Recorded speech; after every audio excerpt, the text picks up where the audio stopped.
Chapter 738, 7 Sins Take Action. Chapter 738, 7 Sins Take Action. The reappearance of the black and white light pillar and the new wave of devastation that came with it stunned just about everyone in the Stoneclaw Mountains, had once more stunned everyone in the Stoneclaw Mountains. For a moment, they had forgotten to fight as they turned to watch Pillar of Light. In the face of this horrific power, the prowess of tens of thousands of players was a joke. Complete annihilation could happen at any minute. Although the energy pulse had killed was only over 1,000 players, a deep fear of the weapon had seeped into their bones. Nobody wanted to be on the receiving end of that attack, disintegrating into dust. Suddenly, everyone, players from the Star Alliance and various guilds alike, feared Zero Wing. They were deeply afraid that Zero Wing would launch another such attack.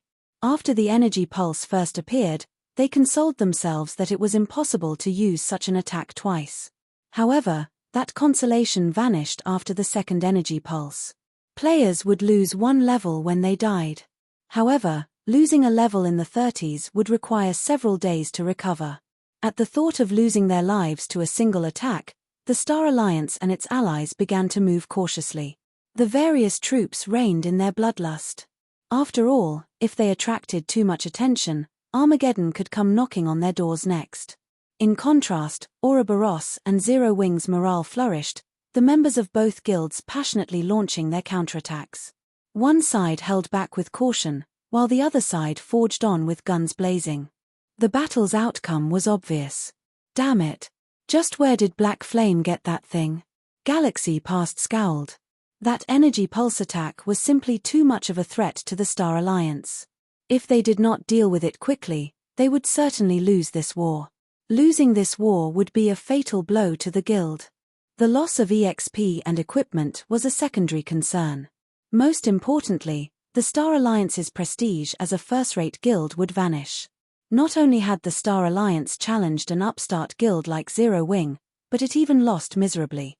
In the future, how was the Alliance supposed to compete with Ouroboros in Starmoon City?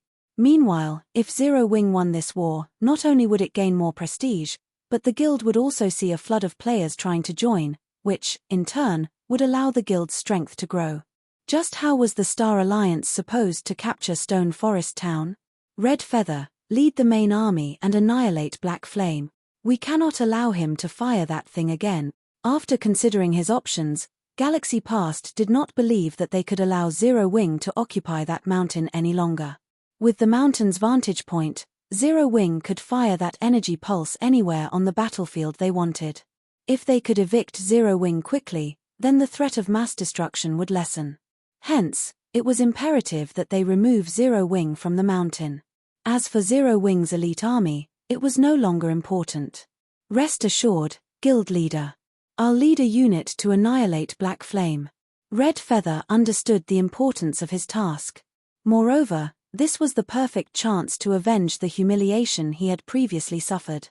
He had only sent his subordinates to deal with Black Flame during the battle in White River City. Yet, in the end, not one of the 6 subordinates he sent had returned alive. This time, he intended to deal with Starmoon Kingdom's #1 expert personally. Brother Glorious, I'll have to trouble you to inform the Flower of 7 Sins. Hopefully, they can act as soon as possible. This way, we'll be able to end this battle a little sooner, rather than continuing to waste resources. As insurance, Galaxy Past still decided to deploy the Flower of 7 Sins.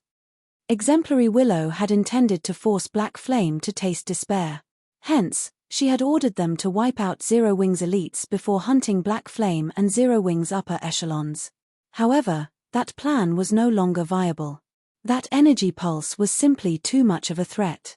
Meanwhile, Zero Wing's main force had occupied a location that was easy to hold but difficult to attack. With the combat power of Zero Wing's main force, although Red Feather led many elite members, they could not exert their maximum power. No one was certain that they could chase Black Flame and his team off that mountain. If the battle dragged on and Zero Wing was allowed to fire that energy pulse a few more times, it could turn the tide of this war. Hence, for safety's sake, it would be more efficient for the Flower of 7 Sins assassins to take action. If the Flower of 7 Sins could take down Zero Wing's upper echelons quickly, they could deal a massive blow to both Zero Wing and Ouroboros. The Star Alliance could regain its lost momentum in full. It would be much easier to annihilate the remaining elite members of the two guilds. "I'll notify them right away," Glorious Echo replied. He, too, realized the severity of the situation. His previous carefree expression had vanished.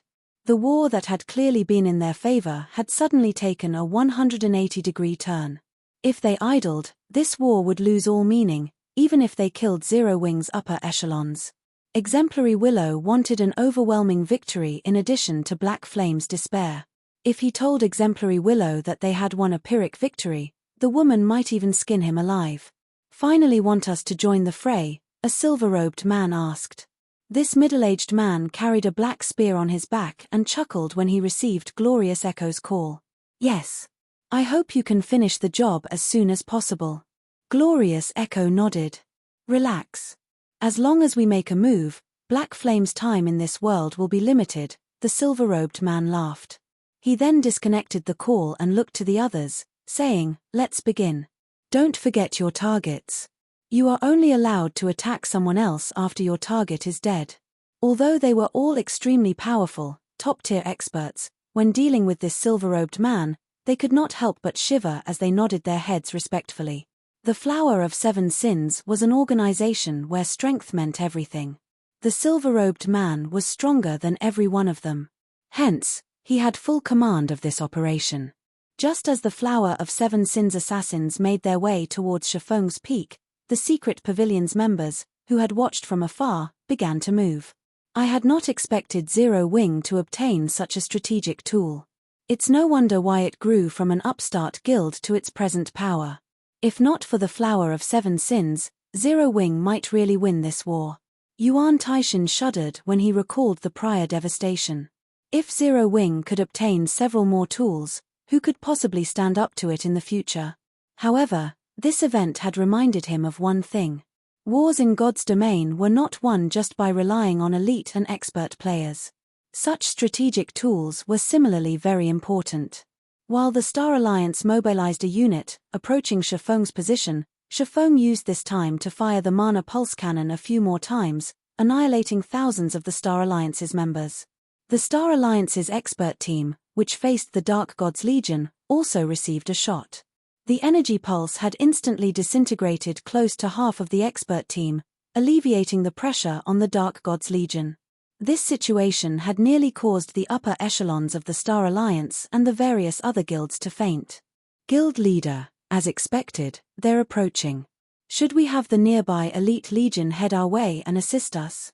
That way, we'll have an easier time holding this area, Fire Dance asked Shifeng as she watched the elite army gather at the foot of the mountain. With only Zero Wing's main force, it would be extremely difficult to secure this location. No need. Having more people will only hinder us. Shifeng waved his hand. He then took out the Bible of Darkness and the Tier 3 magic amplification scroll from his bag, smiling faintly. Chapter 739, 100 versus 20,000. Chapter 739, 100 versus 20,000. The Star Alliance had dispatched an army of 20,000 elite players to surround Shifeng's mountaintop. Even if Shifeng and the others were more powerful, they would never escape an army of 20,000 elite players and numerous experts. Everyone, split up as much as possible and attack in groups. Be careful of Zero Wing's AoE spells, Red Feather commanded. The Star Alliance had investigated Zero Wing's main force members extensively. Blackie's Stars of Light and Shifeng's Firestorm were the army's biggest threats. These two spells had displayed their frightening, destructive power many times in the past. If they charged as one, they would be no more than target practice. Even without the Flower of Seven Sins, 20,000 elite players are more than enough to drown Black Flame's group of 100, Cold Autumn, who watched from a nearby mountaintop, could not help but sigh at the sea of players as they climbed the mountain. Players' stamina in God's domain was not unlimited. It might have been fine if Zero Wing fought ordinary players, but not only was every member of the 20,000-man army an elite, but the army also contained plenty of experts. This battle would not end quickly. If Zero Wing faced only common monsters, it might have a chance at victory. After all, common monsters did not require much from players. There was no need to push oneself to the limit to fight such opponents. In a normal battle, players could fight for a very long time. However, it was a different story in a high-speed battle where it was necessary to remain at one's peak. This would have a high demand of one's stamina and concentration. This was like running a marathon. A runner might have the stamina to jog 10 kilometers, but not at full speed.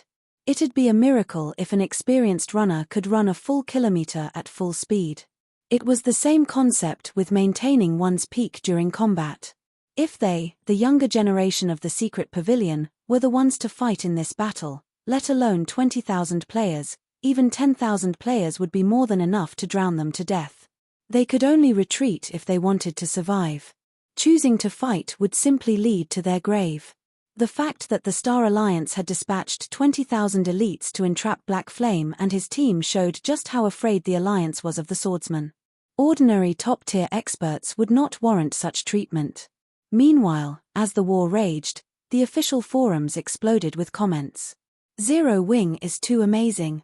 They're actually going up against 20,000 people with a team of 100. I wonder who will win. I wish I could watch this battle in person. I'm guessing that Zero Wing will wipe. We're talking about 20,000 guild elite members. Indeed. That's 20,000 elite players, not 20,000 common monsters. If Zero Wing comes out victorious, they will be a legend in God's domain. I wonder how many people Zero Wing's 100 members will kill. This battle would determine the supremacy over the Stoneclaw Mountains. Hence, the players throughout Starmoon Kingdom paid very close attention to it. Moreover, one did not often see a guild war of this scale. Aside from the forum discussions, players also broadcasted live streams of the war on the official forums. For this war, the Star Alliance did not bother with chasing away outsiders. Instead, the guild allowed other players to watch. They wanted everyone to know how powerful the Star Alliance was. Only, the Star Alliance had begun to regret that decision. Advance. Show everyone the consequences for opposing the Star Alliance. Red Feather shouted.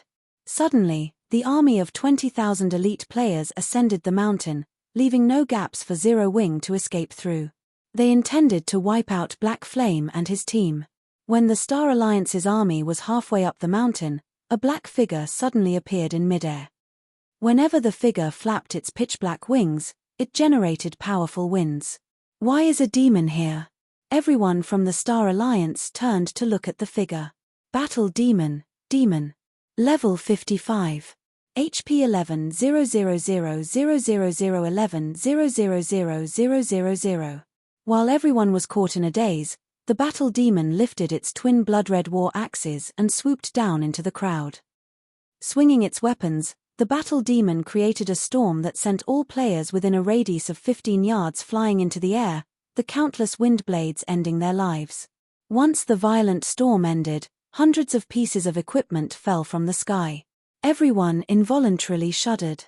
With players' current standard, none of them had any hope against a level 55 tier 3 creature. No. This is Zero Wing's demon. All melee players, scatter. Ranged players, distance yourselves from the demon and use barrier magic arrays to trap it. Red Feather immediately commanded. Although the demon's sudden appearance had surprised him, he remained relatively calm. Although barrier magic arrays were rare, a first-rate guild like the Star Alliance had quite a few in reserve. They might not be able to kill the Tier 3 demon, but they could confine it for a while. However, Shifeng had no intentions of giving the Star Alliance the opportunity to trap the demon. The demons he summoned with the Bible of Darkness were different from the creatures summoned with summoning scrolls. The demons could be controlled from a very long distance. Hence, Shifeng directed the battle demon to fly into the air and attack other locations. Despite the constant attacks from the Star Alliance's players, due to the level and tier suppression, their damage was practically negligible. In such a way, the battle demon repeatedly struck and fled. Every time the players with the barrier scrolls reached the battle, the demon was out of reach. For a time, the Star Alliance's army plunged into chaos. Red Feather's eyes were bloodshot with fury as he roared deafeningly, watching this madness repeat again and again. It was already difficult enough to deal with a Tier 3 demon. Now, the demon ran about randomly, wreaking havoc wherever it went. To the Star Alliance, this demon was a nightmare. They were sheep to the slaughter. A casual assault could kill several hundred players. If this continued, it was only a matter of time before the demon annihilated their army of 20,000 elite players. Guild leader, you really are amazing. You can actually summon such a powerful Tier 3 demon. With this, the Star Alliance will suffer. Blackie rejoiced as he watched the battle demon massacre the Star Alliance's elites. Previously, the two great lords the Star Alliance and Overwhelming Smile had summoned had dealt quite the blow. Just when he thought that this war had been over, Shifeng revealed the basic mana pulse cannon. With just 2 shots, they had dealt with the two great lords, forcing the Star Alliance to send out an army of players. Now, Shifeng had summoned a Tier 3 demon. In such a narrow mountain path, a Tier 3 demon was far more effective than several thousand elite players. Ignore that demon. Charge up the mountain. If we kill the summoner, that demon will disappear. Galaxy Past, who commanded the battle against Ouroboros in the distance, suddenly shouted in the guild chat. Regardless of how powerful a summoned creature was, its summoner was always its weakness. Rather than wasting time with the Tier 3 demon, it was more effective to attack its summoner. Zero Wing itself had taught them this lesson. Sure enough, after Galaxy Past's reminder, the Star Alliance's elites calmed themselves and pushed up the mountain, leaving only the barrier team behind to deal with the Tier 3 demon. Guild leader, they're coming. Should I fire? Blackie asked as he watched the elite army charge at them like a swarm of ants. He desperately wanted to use stars of light to show the Star Alliance who they were dealing with. Before replying, Shifeng glanced at a 50-man team that climbed the mountain path swiftly. With a serious expression, he said, "Save it for now. We can deal with the Star Alliance after we deal with the Flower of 7 Sins." Chapter 740, Top-Tier Battle. Chapter 740, Top-Tier Battle. Hearing Shifeng's comment, Fire Dance and the others turned towards the Flower of 7 Sins approach. If they had to name their greatest threat in this war, it was definitely not the Star Alliance's army of over 100,000 elite players. It was the 50-man team from the Flower of 7 Sins. Watching the assassins close the distance between them, Fire Dance and the others grew nervous. They knew that, should the assassins defeat them here, their previous efforts would be for naught. Don't hold back against them. Use the power of darkness right from the start, Shifeng reminded his team through the team chat. Victory or defeat, let it be determined within these 10 minutes. In terms of techniques, the Flower of 7 Sins was leaps and bounds above them. They only had 2 advantages. First, they had more numbers on their side. Second, they had the advantage of berserk skills. The power of darkness had a duration of 10 minutes. Ordinary berserk skills generally only lasted a fraction of that time. When they activated the power of darkness, their opponents would have no choice but to activate theirs as well. If they could last through the duration of the Flower of 7 Sins berserk skills, they would emerge victorious. Shifeng directed the battle demon to charge at the assassins with flying speed. With the overwhelming combat power of a Tier 3 demon, it should be simple to defeat the 50-man team of assassins. Do you think you can stop the Flower of 7 Sins with a single Tier 3 demon? The silver-robed man glanced at the battle demon flying towards his team, a playful smile appearing on his face. He then revealed a black magic scroll. Unfurling it, he shouted, "I summon thee, magma giant." Suddenly, a massive humanoid figure covered in molten lava appeared on the mountain. Lava giant, elemental being, great lord. Level 55. HP 18,000,000,000,000,000,000. The instant the lava giant appeared, it released an angry bellow and lifted both its hands. Suddenly, lava spewed from the ground and swept across the mountaintop, transforming an area of 300 yards around the lava giant into a lava domain. Not only did the lava domain suppress enemies' attributes, but it also ate away 3% of their HPs every 5 seconds. Players could not fight within the domain for very long at all. After establishing its domain, the lava giant tightly clasped both its hands together. In the next moment, Hot lava began to spew into the air, engulfing the battle demon and preventing it from moving. A great lord actually knows a domain skill and a tier 3 imprisonment skill. The Flower of Seven Sins is even willing to part with such a summoning scroll? Shifeng could not help his frown. A tier 3 imprisonment skill could seal the battle demon's movements for a very long time. However, throughout the skill's duration, the caster could not move. Both summoned creatures had been taken out of this fight. However, the Flower of Seven Sins had the aid of a domain skill, which was a significant disadvantage for Zero Wing. Give up. Nobody can avoid the Flower of Seven Sins assassins. The silver-robed man chuckled. The lava domain had already enveloped the mountaintop. Zero Wing's members were trapped inside. Moreover, with the suppression and HP reduction effects, even if Zero Wing's members activated their berserk skills, they would not survive for long inside the lava domain. In the end, death would be waiting to greet them. That isn't necessarily true. Watching the assassins charge at them, Shifeng suddenly shouted, "Activate the magic array." Suddenly, a purple-gold magic array appeared in the air, enveloping both Zero Wing and the Flower of Seven Sins. This magic array was none other than the intermediate magic array, 9-star polar domain, that Shifeng had previously obtained. As long as the 9-star polar domain was active, people outside the barrier could not enter. Similarly, those inside could not leave. Only after the 9 casters' mana ran out would the barrier disappear. Moreover, the 9-star polar domain also suppressed the assassin's attributes. Furthermore, its suppression was more powerful than the lava domain's. The lava domain could suppress a player's attributes by 30%, whereas the 9-star polar domain could suppress a player's attributes by 40%. Against high-tiered monsters, it could suppress over 70% of their attributes. It was an extremely powerful magic array. When the players outside of the barrier saw Zero Wing and the Flower of Seven Sins' various combat methods, they were momentarily stunned.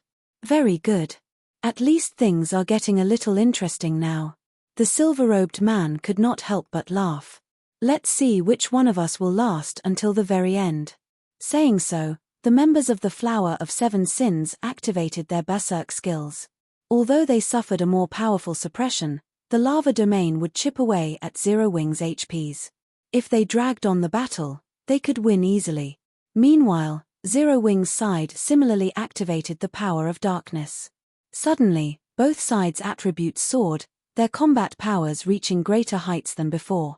With only a few dozen yards between them, they began to launch ranged attacks. Spells and arrows flew at their targets. However, neither side was easy to defeat as they weaved between the rain of spells and arrows. In the blink of an eye, the distance between the two teams closed. The melee classes exchanged blows rapidly, their bodies moving with blurring speed. Fire Dance immediately set her sights on a level 34 cleric. Using shadow steps, she appeared behind the cleric and activated the assassin class' strongest skill, Absolute Strike. However, this cleric had sensed Fire Dance's approach. Not only did he manage to activate Truth Shield before Fire Dance's attack reached him, but he also activated Terrorizing Roar. Fire Dance was forced to activate a control removal skill. Afterward, she thrust her short sword towards the cleric. In response, the cleric used his staff to block the attack. As Fire Dance possessed overwhelming strength, her attack had sent that cleric flying.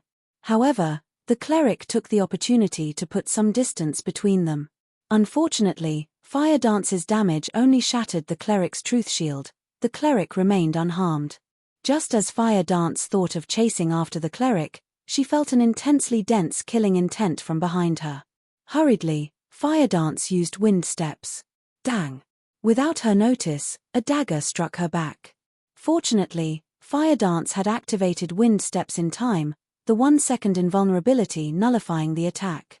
Your reaction time is quite good, but how about this? The black-clothed assassin that suddenly appeared behind Fire Dance bantered. He then brandished 2 daggers, sending over a dozen after-images at Fire Dance. It was as if he had launched these attacks simultaneously, entrapping Fire Dance. Instinctually, Fire Dance had wanted to defend against the attacks. However, she quickly changed her mind and used void steps instead. Suddenly, Fire dance vanished. The black-clothed assassin halted his attacks and activated wind steps. Dang! Fire dance suddenly appeared beside the black-clothed assassin, her short sword stopping just before the man's back, unable to proceed even an inch. Such an amazing footwork. It seems that I did not choose the wrong target, the black-clothed assassin laughed. He glanced at Fire dance, saying, I'm Pleiades, the one who is going to kill you. A flowing water realm expert. When Fire dance saw her opponent's calm reaction to void steps, she could roughly guess Pleiades' standard. Otherwise, he would not have been able to defend. Only those capable of predicting her movements could defend against her void steps. Aside from Fire dance, who had encountered a flowing water realm expert, Violet Cloud faced down one of the Flower of Seven Sins party leaders. Although Zero Wings members had the advantage in attributes and could take the initiative in attacking, the assassins' techniques were far more refined. The assassins did not use strictly might to face their opponents. Instead, they defended and counterattacked. After all, with the presence of the lava domain, Zero Wings members would continuously lose HP over time. They just needed to wait until their opponents ran out of HP. Black Flame, show me your strength, the silver-robed middle-aged man demanded as he stood in Shifeng's path. Sweeping his spear horizontally, the middle-aged man exuded an imposing aura. Chapter 741, Godly Speed. Chapter 741, Godly Speed. The members of Zero Wing and the Flower of Seven Sins had entered their own battles. Aside from Fire Dance, Violet Cloud, and Aqua Rose relying on the attribute advantage that their Tier 1 set equipment provided to suppress the assassins' party leaders, the others struggled against the remaining 4 party leaders. These party leaders' equipment was in no way inferior to the members of Zero Wing's main force. In addition, they wore almost a full set of Tier 3 gemstones, and their berserk skills were slightly more powerful than the power of darkness. Hence, they easily made up for the difference in attributes. With very little difference in basic attributes, even if 3 of Zero Wing's main force members ganged up on one of the Flower of Seven Sins party leaders, they were powerless. The enemy neutralized their attacks, one after another. Meanwhile, if they were not careful and received an attack, they would instantly lose 1/3 of their HP. It was only a matter of time before they were defeated. Not to mention, the lava domain was also in effect, continuously reducing the HPs of Zero Wings players. Surprisingly, Shadow Sword, Minor Wind, Flying Shadow, Turtle Dove, Cola, and Yi Wumian were able to exchange blow for blow with their assassin opponents, both their HPs and their enemies gradually decreasing. A small difference in HP might determine the outcome of their fights. Zero Wing is quite strong. Despite facing so many experts from the Flower of Seven Sins, they still fight so ferociously. If this were any other team, the Flower of Seven Sins would have defeated them by now, Yuan Taishan, who watched the fight from afar, said in slight surprise. Unfortunately, Zero Wing will still go up in flames. Currently, aside from a few of Zero Wing's upper echelons holding their ground, it was only a matter of time before the others were defeated. If the battle dragged on, the ordinary main force members would fall. At that time, the assassins could corner Zero Wing's upper echelons. As they already had their hands full with their current opponents, facing more at once would be fatal. The other secret pavilion members nodded in agreement. However, they had to admit that Zero Wing's main force was indeed impressive. If they were in Zero Wing's place, the battle would end very quickly. Refinement realm experts could alter their actions in such high-speed battles nimbly. However, ordinary experts could not. On the scorched battlefield, although the fights between Zero Wing's main force members and the Flower of Seven Sins assassins was exciting, the secret pavilion members focused on Shifeng's battle. After all, the title of one-hit Azura was not just for show. To have earned his current reputation, Shifeng had killed many experts. However, in this war, Shifeng's opponent was even more extraordinary than he was. He fought the assassin's leader. This was a rare sight, indeed. The Flower of Seven Sins sent you to lead the mission this time? Shifeng asked as he unsheathed his swords. He was utterly focused on the silver-robed man before him. Although the silver-robed man had not yet attacked, the cold killing intent he radiated caused Shifeng to shudder involuntarily. Shifeng felt as if his life were slipping away. It almost felt as if he were standing in the middle of a demonic beast's nest. Moreover, the silver-robed man's level and equipment quality were extremely high. Not only was the man a level 35 berserker, but his equipment was also the dark gold set equipment meant for berserkers, the Wind Frost set. The Wind Frost set focused on speed and strength. It was level 30 to level 40 equipment. It was a dark gold set that could improve as its wearer leveled. It was only second to a tier 1 set equipment. As for the snow-white spear in the man's hands, although Shifeng had never seen it before, judging by the runes and weapon's elegance, it should be, at the very least, a top-tier dark gold weapon. That will depend on whether or not you qualify to know, the silver-robed man rebuked as he swung his spear. Suddenly, it seemed like his spear had transformed into 5 poisonous snakes that shot towards Shifeng. 1 spear, 5 transformations. Although there were only 5 spear images, these images' attack trajectories were both complex and varied.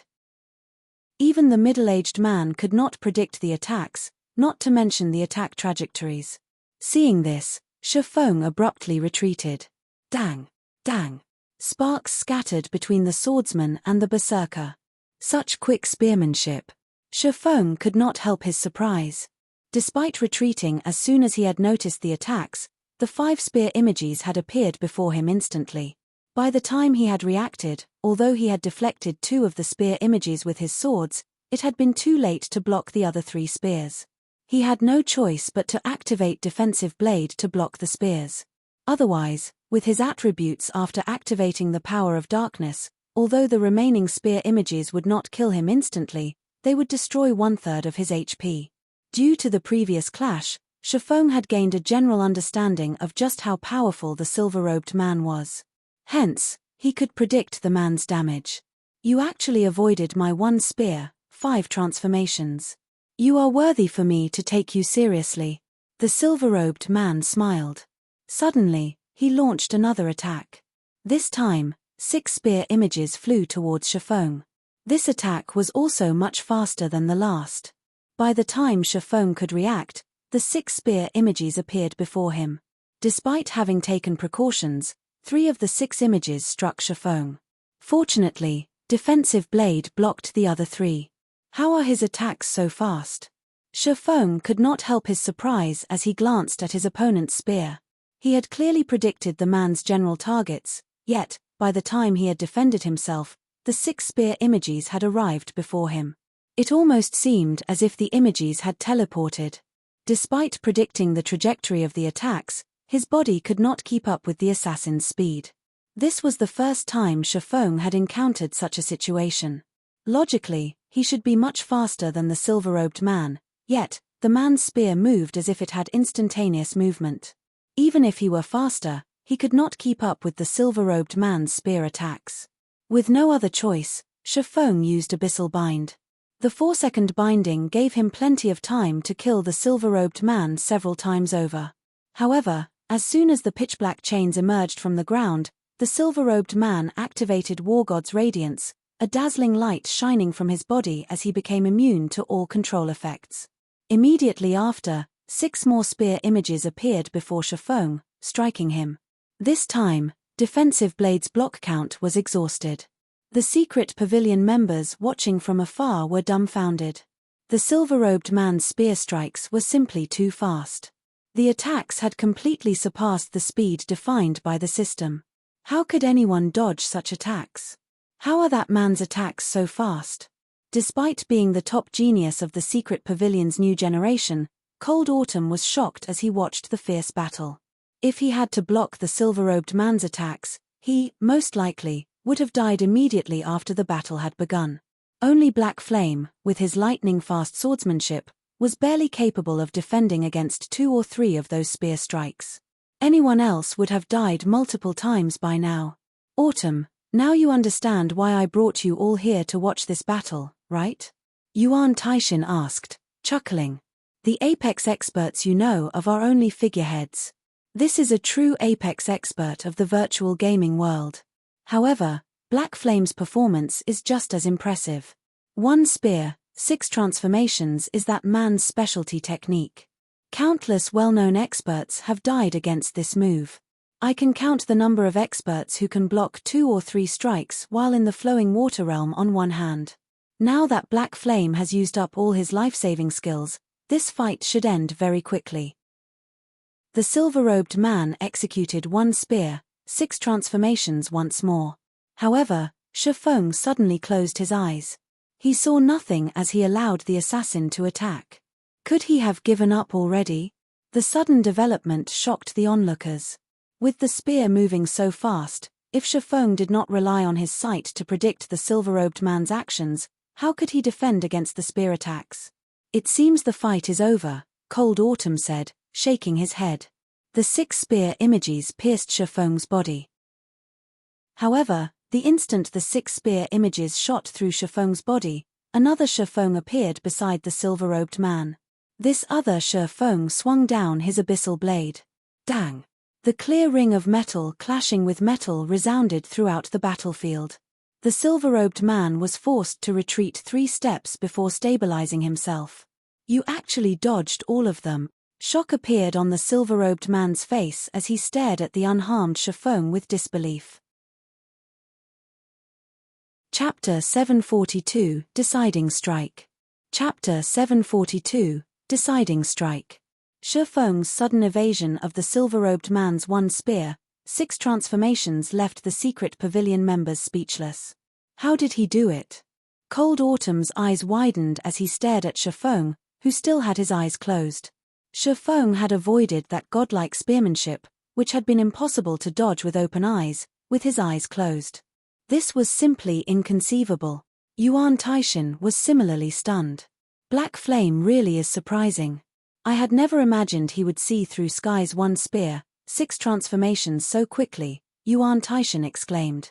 Years ago, I suffered numerous losses against Sky's 1 spear, 6 transformations, yet Black Flame had seen through it after only a couple of attacks. Could he be a monster? The silver-robed man named Sky was one of the Flower of 7 Sins' veteran assassins. Many top-tier experts from super guilds had suffered immensely at Sky's hands. Sky had even killed many experts who had also stepped into the Void Realm. Only those at the Void Realm, who could exert their 5 senses to their limits and possessed rudimentary control over their surroundings, had the ability to block 1 spear, 6 transformations. Even Yuan Taishan struggled to defend against 1 spear, 6 transformations while wielding 2 weapons. He could block 4 or 5 strikes at most. However, he was a shield warrior, so he had a much easier time defending against the spear strikes with a shield. Only, he would have a much harder time closing in on Sky. Of course, there were many skills in the game, such as wide-range attacks, that could neutralize such precision attacks. One could also distance themselves from Sky. After all, a berserker's attack range was only so far. Even a long spear would not increase one's attack range by much. However, in a close-quarters, high-speed battle like this, aside from the life-saving skills that one could activate with a thought, it was impossible to defend against Sky's attacks with skills. Skills generally required specific motions before activation. This would create a sense of disharmony in expert players. Their attacks using skills would not be as fast and natural as their normal attacks. Hence, this would reveal weak points that they did not normally possess. It was this reason precisely that experts in the refinement realm or above rarely used skills in close combat against other players, as it was highly possible that one weakness would spell their doom. Shifeng had yet to reach the Void Realm. However, without using any skills, he still managed to neutralize Sky's 1 spear, 6 transformations. This was the first time Yuan Taishan had seen such an occurrence. Meanwhile, on the battlefield, after Sky calmed his slightly surprised heart, fighting spirit flared in his eyes.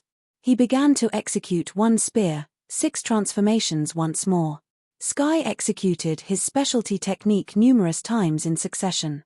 Yet, Shifeng dodged all of his attacks with his eyes closed, launching a counterattack each time. Initially, Shifeng had only gotten 1 hit in during his counterattacks. Now, he landed 2 hits. Although Sky had blocked every attack Shifeng had sent at him, he had received a lot of damage. Each one of Shifeng's attacks had dealt over -500 damage. Shifeng's strength was astonishing. In God's domain, The resulting impact as weapons clashed would offset the damage. If there were a significant difference between the combatants' strength, however, some damage would occur. However, this damage was usually so low that it was almost negligible. If the difference in the combatants' strengths was quite vast, the weaker side would receive significant damage, even if they blocked the attack successfully. Sky experienced this firsthand against Black Flame. His equipment had already reached the current peak among players in God's domain. He was also a berserker, a class famed for its strength. The berserk skill he had activated was even a strength-type berserk skill. Yet, Shifeng's strength was still far above his own. This was the first time Sky had encountered such a situation. In terms of the strength attribute, even those monster-like players in God's domain could not overwhelm him like this. It no longer felt as if he fought another player. Instead, it felt more like he fought a humanoid Lord-ranked monster. He received over -500 damage just by defending against attacks. His HP after activating his berserk skill was only slightly more than 19,000. He had a limit to the number of times he could defend against Shifeng's attacks. Although Sky put in the utmost effort to dodge Shifeng's attacks, he discovered that he could not dodge any of them. Despite having relatively powerful control over his surroundings, Shifeng's attacks were simply too fast. Even though he could predict Shifeng's attack trajectories, he could barely defend himself. "You really are amazing. It's no wonder why even Silver has noticed you." Glaring at Shifeng, Sky said in a low tone, "I had intended to save this card for challenging Silver, but it seems that I have no choice but to try it on you." As soon as he said this, Sky's spear shot out and transformed into 9 spear images. 1 spear, 9 kills. This was currently the limit of Sky's abilities. Not only did this move have a greater range than 1 spear, 6 transformations, but it was also much faster. This time, Shifeng opened his eyes. Facing the sudden approach of the 9 spear images, rather than retreating, Shifeng moved forward to welcome the spears. Yuan Taishin, who watched from afar, thought that Shifeng had lost his mind. Players, who knew of it, already avoided 1 spear, 6 transformations like the plague. On the other hand, 1 spear, 9 kills sent chills down even Yuan Taishin's spine. Even if he could lift his shield in time, the spear images would, most likely, hit him. Yet, Shifeng had taken the initiative to welcome the spears. Did his success of neutralizing Sky's 1 spear, 6 transformations make him overconfident? However, as Yuan Taishin stood too far away from Shifeng, he did not notice the faint blue arcs of electricity circling Shifeng's body. This move was none other than Killing Ray's second skill, Thunder God's Descent. Thunder God's Descent. Become immune to all control skills, movement speed and attack speed increased by 150%, damage increased by 50%, and all damage received decreased by 50% for 30 seconds. Cooldown, 1 hour. In the next moment, numerous blue lights flashed. The lights deflected the spear images as they closed in on Shifeng. From an outsider's view, it looked as if the spear images had avoided Shifeng. Like a strong gale, Shifeng blasted through the 9 spear images and swept past Sky. Too fast for the naked eye to follow, Killing Ray penetrated Sky's body. This had all happened in an instant. Before Sky even realized what had just happened, fountains of blood spurted from his body. His HP plummeted rapidly. In the blink of an eye, his 19,000 plus HP fell to 0. Sky's body thudded as it hit the ground. This Shifeng's sudden attack had killed Sky, stunning everyone who watched. For a moment, only silence followed. What happened just now? How did he block the 9 spear images? Sky died. Questions filled the minds of the secret pavilion crowd. Despite their focus on Shifeng all this time, they had only seen Shifeng vanish and reappear. They had not noticed Shifeng draw his sword before Sky fell to the ground. None of them knew exactly what had just happened. Shifeng had clearly waged a bitter battle against Sky just moments ago. Yet, after a few exchanges, Shifeng had seen through and neutralized Sky's specialty technique. He even claimed Sky's life with a single move. This change had happened too fast. It was unbelievable. Uncle Yuan, do you know what happened just now? What did Black Flame do? Cold Autumn asked, practically shouting his question with bloodshot eyes.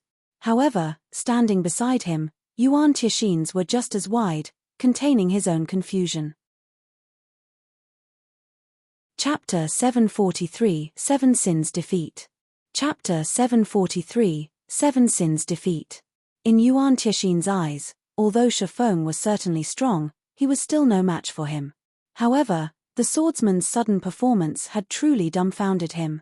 If Yuan Tianxin faced Sky's one spear, 6 transformations, he was only 50% certain of emerging victorious. However, against the one spear, 9 kills Sky had just displayed, Yuan Tianxin did not think he had any chance of victory. Yet, even after using one spear, 9 kills, Sky died after Shifeng's single strike. From the moment Shifeng moved to when he swung his sword, everything had happened all too quickly. Moreover, due to the distance between them, the battle had ended before Yuan Tianxin realized what had happened. "Did any of you record this battle?" Yuan Tianxin asked the several people behind him. They were staff from the secret pavilion's intelligence department. The magic mirror they held was a magical tool in God's domain that could record the scenes within a certain range. One could purchase a magic mirror from shops in the various major cities. However, they were extremely expensive. A basic magic mirror cost 3 gold. However, a basic magic mirror could record an area of 100 by 100 yards in a range of 4,000 yards for 2 hours. This item could easily allow the various large guilds to keep a record of certain battles. It was especially easy for players like them to get dragged into battles like this. Hence, they needed to maintain a certain distance from the battle. Although they could use binoculars to watch the fights, those items could not record the battles. Hence, magic mirrors were the best tools to gather information. After collecting the required data, one could research the information in detail. It was much easier than the system's recording function. "We got everything." The intelligence agents nodded in reply. "Good. Make a copy and send it to me later. Send a copy to the guild leader as well," Yuan Tianxin commanded seriously. For an expert like himself, nothing was more alluring than watching a battle between players of Shifeng's and Sky's standards. Moreover, Shifeng's performance was also mind-blowing. At this moment, Yuan Tianxin could not help but reconsider the relationship between the secret pavilion in Zero Wing. However, this decision would have to wait until after the war ended. Compared to the surprise the secret pavilion members had felt, the Flower of 7 Sins assassins were thunderstruck. Although Sky was not one of their upper echelons, his fame within the organization was resounding. Almost everyone had heard of him. Moreover, among the many Void Realm experts in the organization, Sky was the only expert capable of facing down Silver. Yet, Black Flame, someone who was only slightly famous, had killed Sky. This was like watching an ant defeat a lion. It was inconceivable. Guild leader. When Fire Dance saw the assassin Pleiades freeze, she followed the assassin's gaze. Immediately, she discovered that Shifeng had claimed the assassin's team leader, and unconsciously, power welled up in her.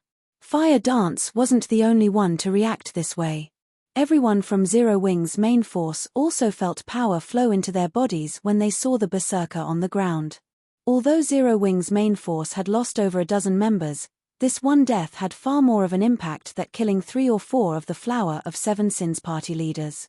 Hadn't the Flower of 7 Sins never failed a job?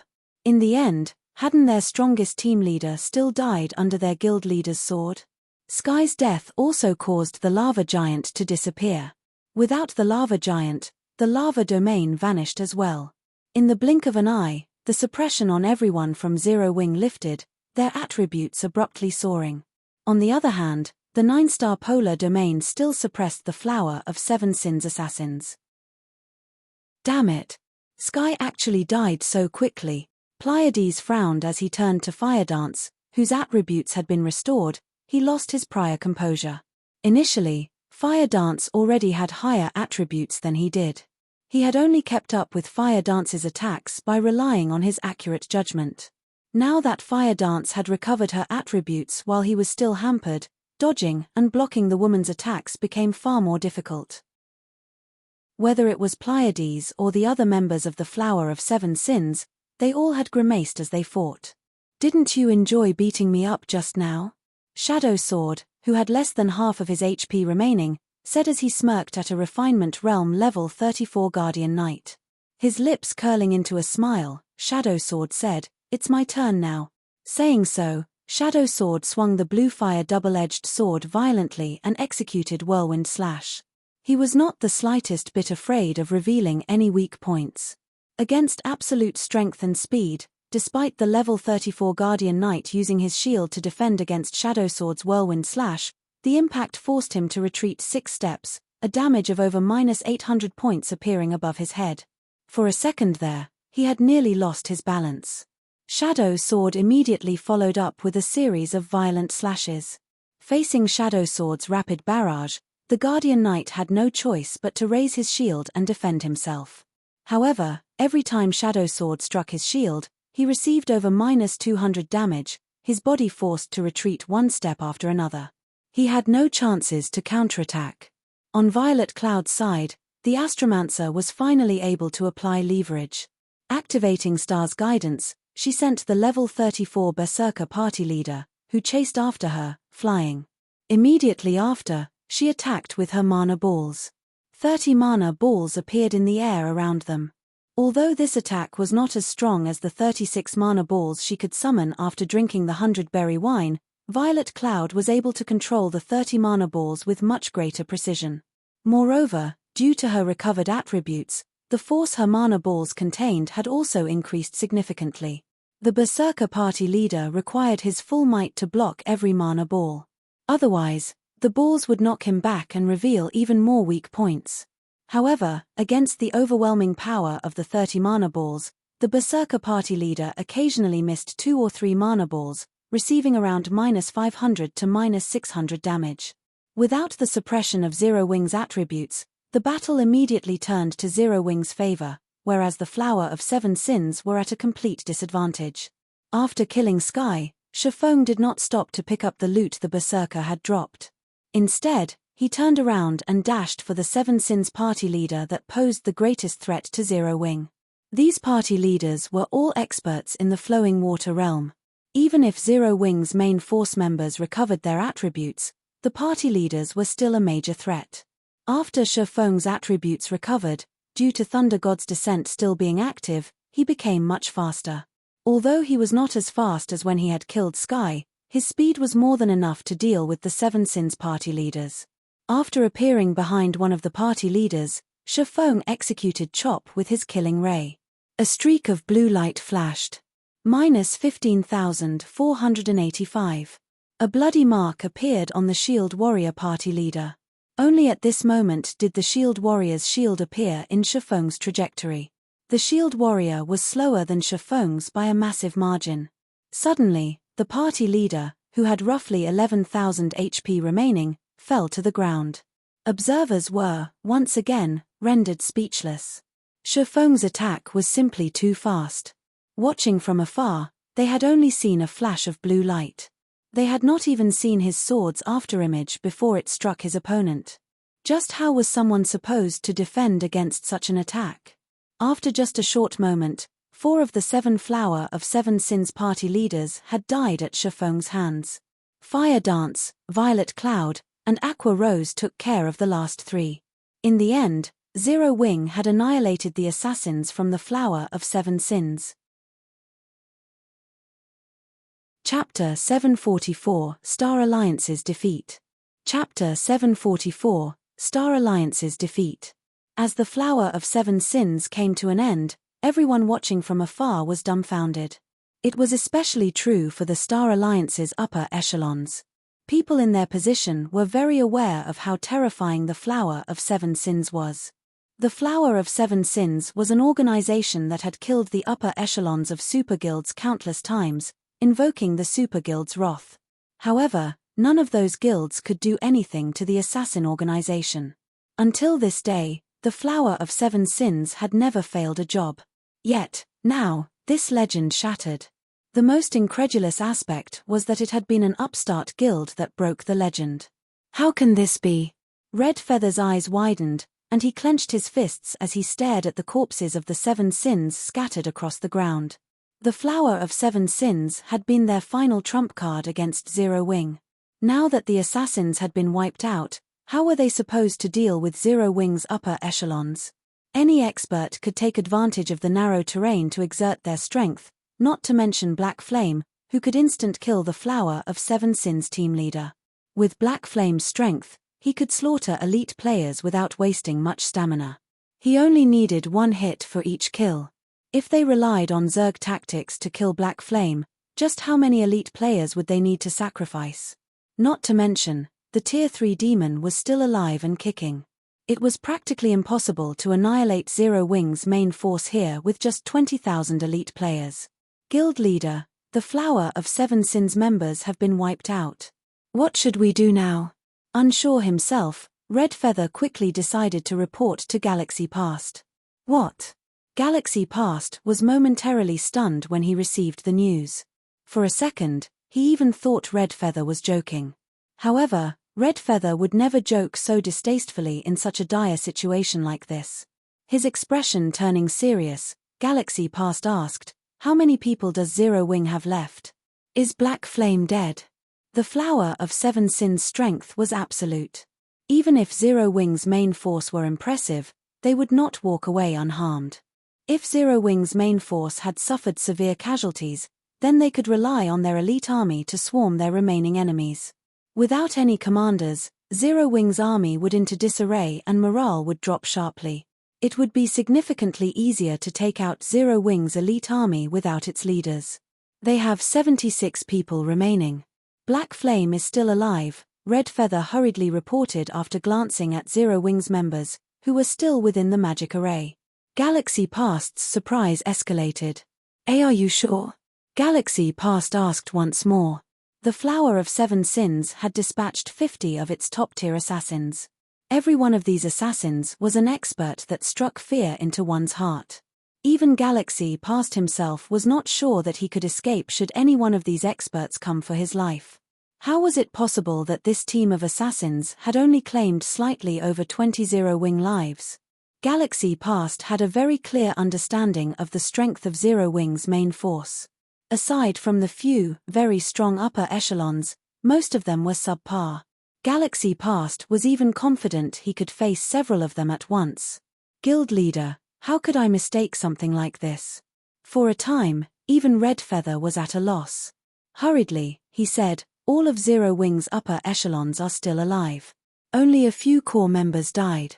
That Tier 3 demon has also broken out of its magical imprisonment and has begun to attack our people. When Galaxy Past heard this, his brain stopped functioning. Since when was Zero Wing so powerful? Against the Flower of 7 Sins' 50-man assassin team, Zero Wing had actually emerged victorious, losing only a few unimportant members. Guild leader, what should we do now? Do we fight or retreat? Red Feather asked anxiously as he watched the Tier 3 demon slaughter his elite members. Black Flame. We will retreat. Only after a long moment did Galaxy Past finally decide. When he uttered the word retreat, he sounded as if he had been sapped of all of his energy. How many years had it been? Galaxy Past had long since forgotten the feeling of defeat. However, today, he had been reminded of the taste. This taste made him very uncomfortable. Ever since the Star Alliance had fallen into his control, the guild had only lost to super guilds and super first-rate guilds. The Star Alliance had never lost to anything less. Yet, now, the Star Alliance he commanded had been beaten into submission by an upstart guild.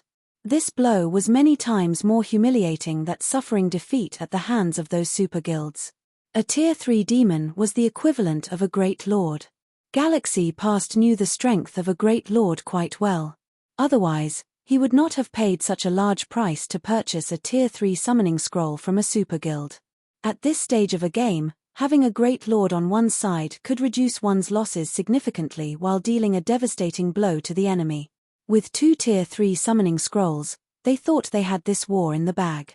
However, Galaxy Past had never imagined that an energy pulse attack would eliminate both of their great lords.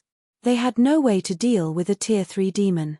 If they did not retreat, they would only suffer more casualties. After Red Feather heard Galaxy Past's command, his downcast expression became even more gloomy. However, he still gave the order to retreat. Meanwhile, standing on a nearby mountaintop, the secret pavilion members were engaged in a heated discussion over this war between the Star Alliance and Zero Wing. Guild leader Black Flame is too powerful. The way he killed that team leader from the Flower of Seven Sins was just too cool. I wonder what sort of training Black Flame used to get to his level. Even after watching the battle so many times, I only caught a glimpse of Black Flame's figure. I couldn't even see the afterimage of his attack. Uncle Yuan would most likely last only a few moves against Black Flame. What do you even know? Uncle Yuan is powerful. Of course, he could block Black Flame's attack. But Black Flame's attack speed is so high. Who could possibly defend against his attack? Among the secret pavilion's trainees, many had renewed their impressions of Zero Wing. They were no longer arrogant when talking about Zero Wing. Unconsciously, they had gone from calling the swordsman Black Flame to calling him guild leader Black Flame. However, a few youths among them were still unsatisfied. There is no need to argue. I am not a match for Black Flame. Or to put it in another way, only those few, monstrous players can contend with Black Flame now, Yuan Taishan said suddenly. He could not help but laugh at everyone's conversation. Autumn, what did you think of this fight? Yuan Taishan asked the silent Cold Autumn. Cold Autumn was the top genius among the secret pavilion's new generation. The youth had joined the secret pavilion's secret training program a year ago.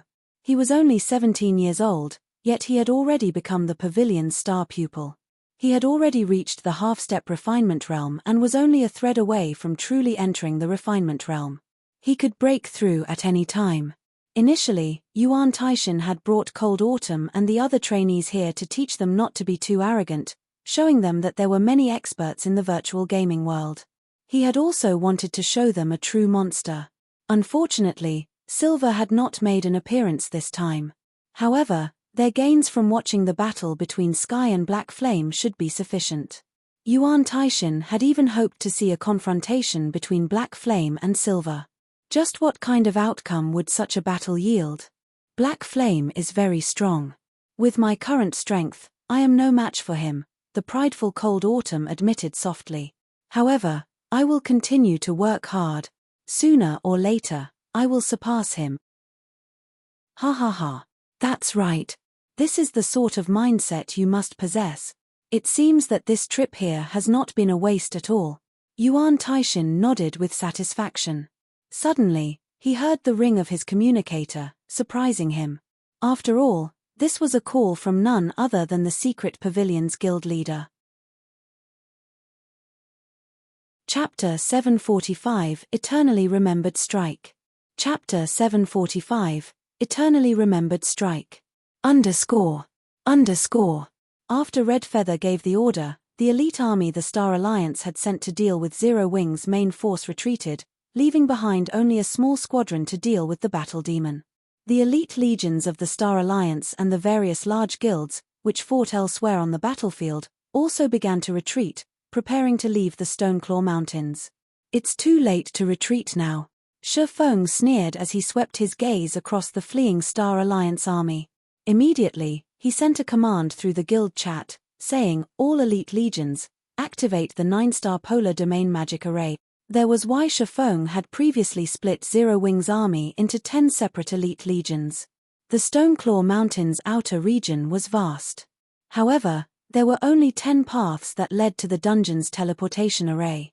As soon as the war began, Shi Feng had used the Guild War order to seal off the Stoneclaw Mountains.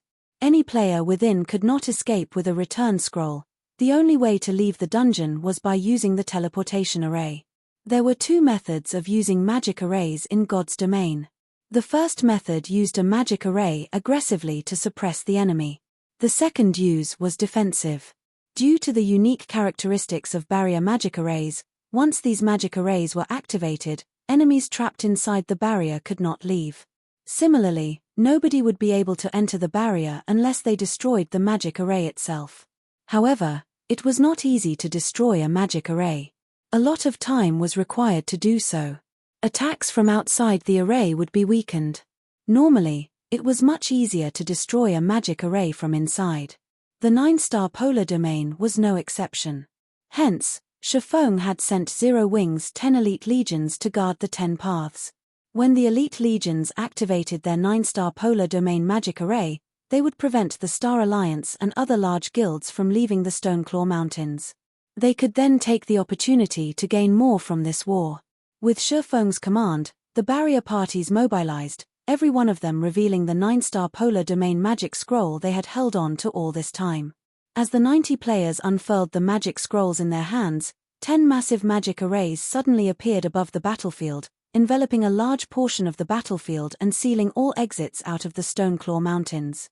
What's going on? Why have my attributes decreased? Damn it. I don't even have 6,000 HP right now. The various guilds' elite members, who had forced Zero Wings elite legions into a constant retreat, suddenly discovered something amiss. Their attributes had decreased by 40%. Their attacks could not cause any significant damage to Zero Wings elite members at all. In contrast, Zero Wings elite members, whose attributes remained unchanged, could finish them off with just a few hits. Suddenly, Zero Wings enemies began to panic.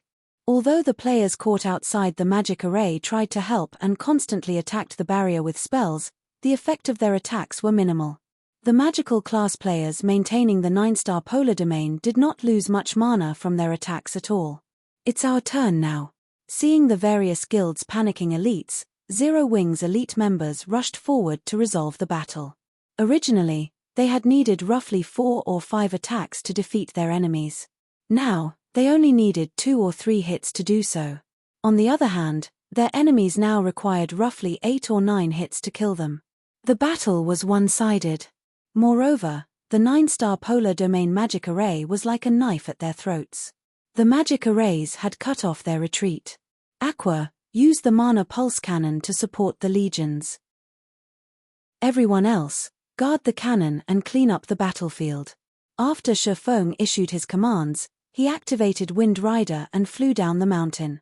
The 9-star polar domain would not hold the Star Alliance and its allies for long. The various large guilds would escape by the time the battle demon reached them. However, if he killed his enemy's commanders, the remaining elite players would run like a headless chicken. He would significantly reduce the elite army's momentum, earning more time for his army. Someone's flying towards us, the retreating Star Alliance members suddenly shouted as they glanced towards the sky.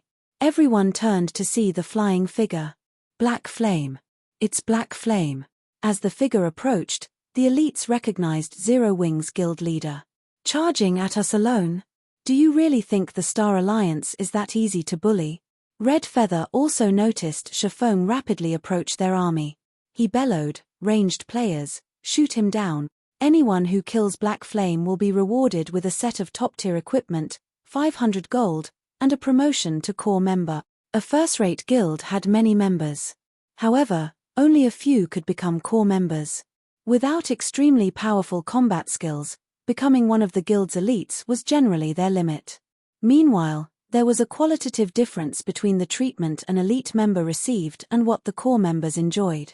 Not only did core members have priority on good equipment, but they also received a bountiful salary each month. One could earn far more credits as a core member than they could as at an office job in a large corporation. One could say that core members were considered formal internal staff in a first-rate guild while an elite was merely external staff. The benefits were on a completely different level. Black Flame, die. The Star Alliance's elites shouted excitedly. Thousands of ranged players began casting their spells and narking their arrows as they awaited Shifeng's arrival.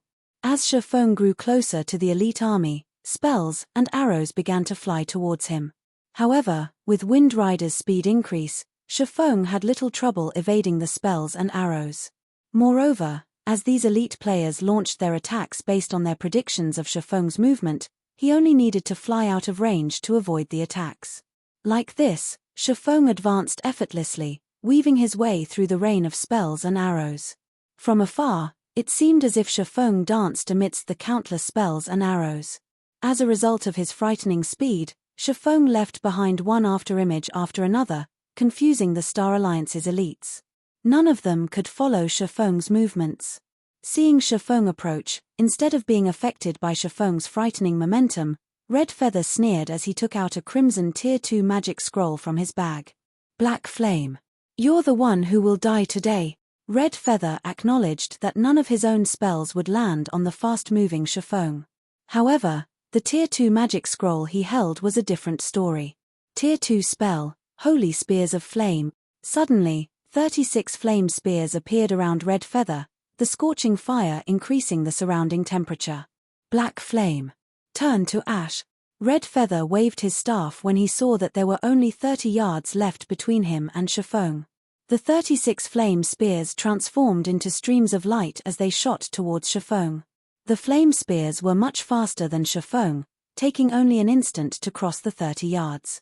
The flame spears blocked any path of escape, giving Shifeng no room to dodge. Meanwhile, the Holy Spears of Flame was an unblockable sacred spell. Every spear rivaled a Lord-ranked monster's power. It was an extremely powerful spell. Just as the spears were about to strike Shifeng, he suddenly disappeared. None of the flame spears hit their mark. Before Red Feather could react, he discovered Shifeng in front of him. Blue arcs of electricity circled Shifeng's body, crackling as they sparked. Tier 2 taboo skill, Instant Strike. Shifeng's figure dashed past Red Feather, leaving behind a blue afterimage that remained for a relatively long time. Red Feather fell to the ground, his body lying motionless. His HP, which had been over 8,000, dropped to nothing. Meanwhile, Shifeng's figure had long since departed, leaving the Star Alliance elites in a daze. They would carry this scene forever in their minds. While thousands of players bombarded him with attacks, Shifeng had managed to kill Red Feather with one hit. All they could do was stare at Shifeng's back as he departed. Chapter 746, Breaking Through Flowing Water. Chapter 746, Breaking Through Flowing Water. The retreating elite members weren't the only ones who saw Shifeng kill Red Feather. The secret pavilion members, who had been preparing to depart from the battlefield, also saw the attack. With a flash of blue light, the battle had been over. No one from the secret pavilion understood what had just happened. Despite the thousands of elite players and Red Feather's Tier 2 magic scroll, Shifeng had killed Red Feather instantly and left without so much as a scratch. It was simply inconceivable. Shifeng's attack was even faster than the one he had used to kill Sky. Who could possibly contend with that kind of speed? Black Flame was still hiding his strength when he faced Sky. Yuan Taishin was shocked. As for the secret pavilion's trainees, everyone was speechless, chills crawling down their spines. Ordinary elite members might not have caught the crucial moment of the fight, but they had seen it. Rather than his dodging capabilities, the speed of Black Flame's attack had been truly frightening. They had only seen Black Flame brush past Red Feather. None of them had seen Black Flame's sword leave its sheath. They stood too far away, so they had not been able to see the attack too clearly. However, Red Feather had taken the hit personally. He should have seen Black Flame's technique clearly. Moreover, due to God's domain, both ordinary players and experts' sharp intuition had improved significantly. In the moment of death, this wildlike intuition could allow them to evade attacks. Expert players, in particular, had an easier time and a higher chance to evade. Red Feather was an expert ranked on the God's Domain experts list, which the secret pavilion published. His strength was extraordinary. Although he had yet to reach the half-step refinement realm, he possessed bountiful combat experience with very high basic attributes to back it up. His ability to respond to danger was first-class among experts. Even Cold Autumn, a genius proclaimed by the secret pavilion, might not be as good as Red Feather in this aspect. Yet, an expert with such fast reactions had not reacted in the least when Black Flame had attacked him. It was as if Red Feather's intuition had vanished during that moment. Only when he had died did he realize that he had been struck. This was the cause behind the secret pavilion members' shudders. Although the attack speed Black Flame displayed when he faced Sky had been astounding, their eyes had only failed to keep up with Black Flame's sword. Now, however, they had not even realized when Black Flame had attacked. They had only seen the streak of rapidly dissipating blue light. Meanwhile, Shifeng, who had already pulled away from the elite army, was not particularly satisfied with his performance. Sure enough, it won't be easy to replicate that sensation again. After killing Red Feather, Shifeng recalled the move he used to kill Sky. The principle behind one spear, 6 transformations was similar to his void steps. One spear, 6 transformations was a technique that used special attack methods to overload the opponent's brain with complex information, causing their brain to ignore this information, not allowing them to perceive the attack. Only when the spear truly threatened their life would their brain dispel this ignorance. However, at that point, the spears were already under their noses, and it was too late to react. Even with his advantage of attributes, Shifeng could barely block 2 or 3 spear images. It was practically impossible to block all 6. Shifeng was only able to employ such a technique with his body. However, Sky could employ the technique on his attacks. It was astounding. The body's movement speed was far inferior to its attack speed. Hence, it was exponentially more difficult to employ such a technique with one's attacks. Moreover, for this kind of technique, the faster it was, the more difficult the technique was to use. One was required to carry out a series of complex motions within an extremely short period to execute the technique.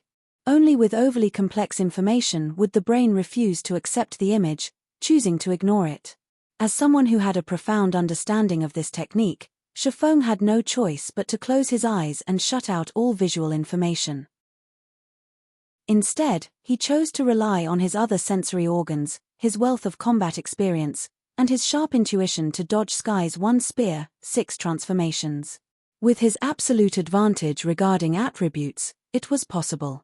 If he maintained a distance of roughly 1 yard away from Sky's attack range and evaded the instant he sensed the berserker's spear displace the air around him, he would have sufficient time to dodge the incoming attacks. This was precisely the reason that Shifeng had avoided Sky's aggressive attacks while launching his own counterattack. In a battle between experts, it was extremely dangerous to shut out one's visual sense because, among a person's 5 senses, one's sight absorbed the most information. Ordinary players relied on sight the most. If a player lost their sight, they would be crippled, wounding their combat power. However, while Shifeng had closed his eyes and evaded Sky's one spear, 6 transformations, he discovered that his perception of the world had changed. Without his sight, his concentration had focused on his surroundings. He no longer focused on his enemy. When he faced the threat of death, he discovered that his perception had become much clearer than before.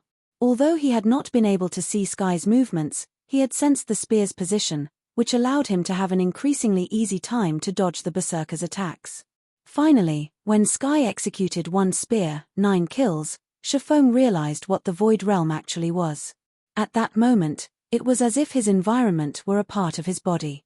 It felt like the martial arts concept of harmony between man and nature. At that moment, Sky's spear ceased to confuse him. In the end, Shifeng had opened the last door of the realms of refinement. Void Realm. After reaching the Void Realm, Shifeng could see the general attack range of one spear, 9 kills with a single glance. Hence, Shifeng brandished Killing Ray to block every single strike. If comparing attack speed, Shifeng, who had activated Thunder God's Descent, could not lose. However, when Shifeng landed the final strike against Sky, he noticed a crack in space. He unconsciously swung Killing Ray along that space. By the time he was aware of what was happening, Sky was already on the ground. When he had killed Red Feather, however, he had not been able to relive that sensation. Only, the bonus speed that instant strike provided was simply astonishing, so much so that Red Feather could not react to his attack. Hence, Shifeng was somewhat dissatisfied with this result. After Shifeng killed Red Feather's elite army fell into a turmoil. None of the elites knew what to do. Moreover, after watching Shifeng's performance, many of them were scared witless as they scattered. If killing Red Feather generated such a result, Shifeng could not let the other Legion commanders off the hook. On top of his own battles, Shifeng directed the Battle Demon to kill the Star Alliance and their allies' commanders. Very quickly, chaos broke out on the battlefield. Damn that black flame. He is trying to wipe us out. After receiving the reports from the Star Alliance's various elite legions, even if Galaxy Past were a fool, he understood Shifeng's goal. He then looked at the map of the Stoneclaw Mountains and said through the guild chat, "Everyone, gather at the northwest mountain path. We'll break through as one." With mayhem overwhelming the battlefield, breaking through multiple exits would be too time-consuming. They would only play into Shifeng's hands if they did so. Hence, Galaxy Past chose to gather the Star Alliance's army at the nearest exit path, focusing their power into a single point. With this, they could smash through Zero Wing's defense. A moment later, under Galaxy Past's command, the Star Alliance's elite army gathered at the northwest mountain path and began to attack the 9-star polar domain madly. Despite Zero Wing's elite members retaliating, the effect was minimal. The 9 players maintaining the magic array lost their mana rapidly. After a few minutes, the 9-star polar domain shattered. The Star Alliance members rejoiced. Isn't that Black Flame? It's not just Black Flame. Isn't that Fire Dance and Aqua Rose beside him? When the magic array shattered, the players from the Star Alliance with sharp eyesight discovered Black Flame and Zero Wing's main force members in the middle of the mountain path. Their expressions sank instantly. Chapter 747 Harvest of the War. Chapter 747 Harvest of the War.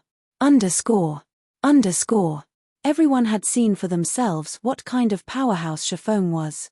Despite watching from afar, they could not stop their shudder. The fact that Shifeng was able to kill Red Feather, while surrounded by thousands of elite players, and leave unharmed showed them that their lives were in Shifeng's hands. If Shifeng wanted to take any life here, nobody could stop him. It was precisely this reason that kept the various players from the Star Alliance from rejoicing when they shattered the 9-star polar domain. Right now, they only felt fear. Every one of them froze, none of dared to move forward by a single step. One man had deterred an elite army of tens of thousands. Moreover, this was no ordinary elite army. It was the elite army from the Star Alliance, a first-rate guild. Every elite member was level 32 or above. In the eyes of ordinary players, they were all experts. Yet, against Shifeng's might, these experts lost the will to fight. Furthermore, Shifeng had many famous experts standing with him. Whether it was Fire Dance, Aqua Rose, and the other upper echelons of Zero Wing, each one of them was even more famous than their guild leader, Galaxy Past. Moreover, they all possessed dazzling battle records. Chances were that Zero Wing's upper echelons were stronger than their guild leader. How were they supposed to face these monsters? Zero Wing loomed in front of them.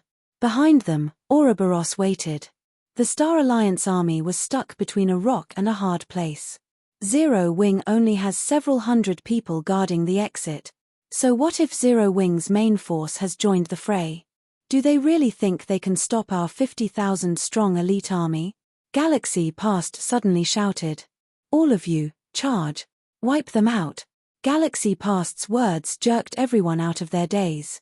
Although Zero Wing had a Tier 3 demon, they had barrier scrolls, which could to suppress it. Dealing with Zero Wing's several hundred members would be a piece of cake. Even if Shifeng were more powerful and could kill a player with every attack, even if everyone let him, it would take a very long time to kill 10,000 players, not to mention 50,000. Suddenly, the Star Alliance members swarmed towards Shifeng. The players from Zero Wing felt their hearts race as they watched the tide of players surging towards them. They only had several hundred players on their side. Although their guild's main force had arrived to assist them, it was impossible to hold off 50,000 players. Even lasting for a short time would be impressive. After all, battles between players demanded an extremely heavy burden of one's stamina. Without stamina, even the strongest expert would fall under an ordinary player's blade. However, as soon as the Star Alliance's elites closed in, dozens of intermediate frost grenades exploded among the crowd, freezing the mountain path and decorating it with hundreds of ice sculptures. As soon as they appeared, these ice sculptures shattered and disappeared. Naturally, Shifeng knew that it was impossible for several hundred players to hold off an army of 50,000. However, the frost grenades could delay the elite army for long enough for Ouroboros's army to arrive. Each main force member carried 100 intermediate frost grenades and 10 advanced frost grenades, which were significantly more powerful than intermediate frost grenades. With the main force's strength and the large stock of frost grenades, it was child's play to hold back the Star Alliance's army until Ouroboros arrived. Black flame. Galaxy Past gnashed his teeth as the frost grenades appeared once more. At this point, the fearsome might of the frost grenades had embedded itself into everyone's minds. Previously, Zero Wing's elite legions had damaged the various large guilds significantly with these frost grenades. To deplete Zero Wing's supply, the various guilds had sacrificed a large chunk of their armies. If the Star Alliance showed its fear and halted its rampant assault, Zero Wing wouldn't need to waste their grenades to buy time. However, if the guild proceeded, it would pay a horrific price. Guild leader, are we continuing the charge or not? One of the Star Alliance's commanders asked. Charge. I refuse to believe that Zero Wing has that many tools. Galaxy Past shouted, a chill running through his troops. Neither advancing nor retreating was a good option. Hence, even if he knew that they would slam into a brick wall, they needed to charge past Zero Wing's blockade. If they waited until Ouroboros's army arrived, none of them would leave this place alive. Suddenly, the Star Alliance launched a full charge. Zero Wing's main force, who were throwing frost grenades, had nearly buckled under the flood. The Star Alliance's assault was fierce. These players showed zero regard for their lives as they pushed forward. Many MTS activated all of their life-saving skills, significantly increasing their maximum HP and reducing the damage they took. The intermediate frost grenades were already half as effective against players. Now, its damage reduced by another half. At this moment, each intermediate frost grenade only dealt around -200 damage to the Alliance's MTS. With over 14,000 HP, not even 60 or 70 intermediate frost grenades would be enough to kill them. As a result, Zero Wing's 70-plus main force members threw their grenades as fast as they could, barely holding off the assault.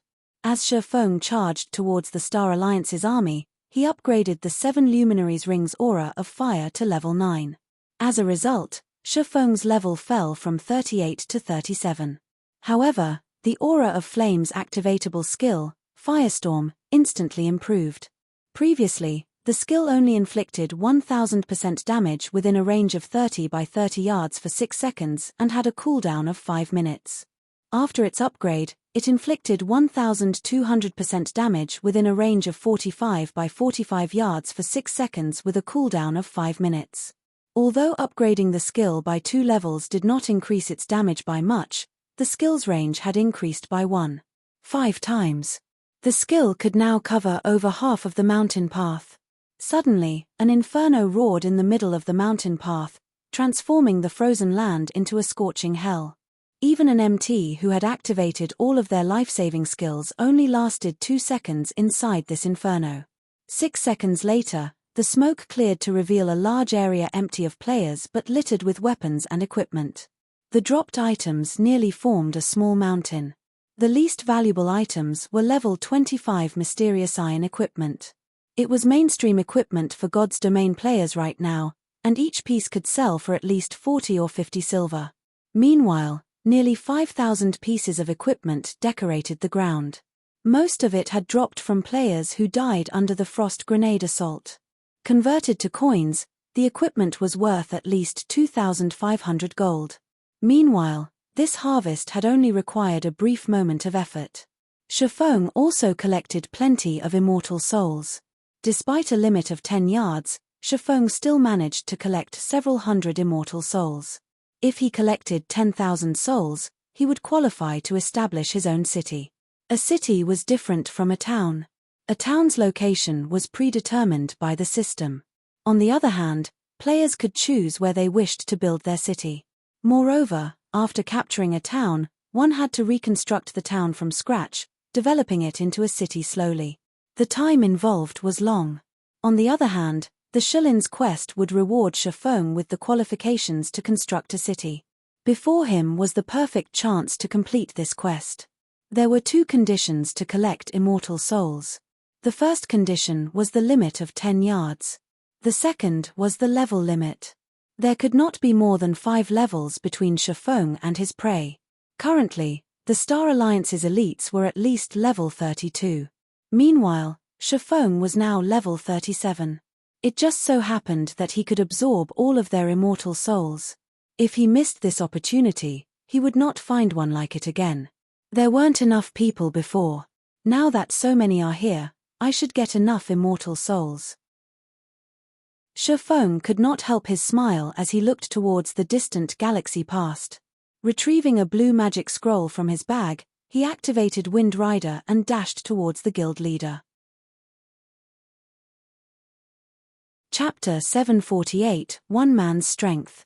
Chapter 748, One Man's Strength.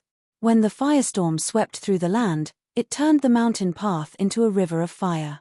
Watching the players inside the fire turn to ash horrified everyone. This spell sure is scary.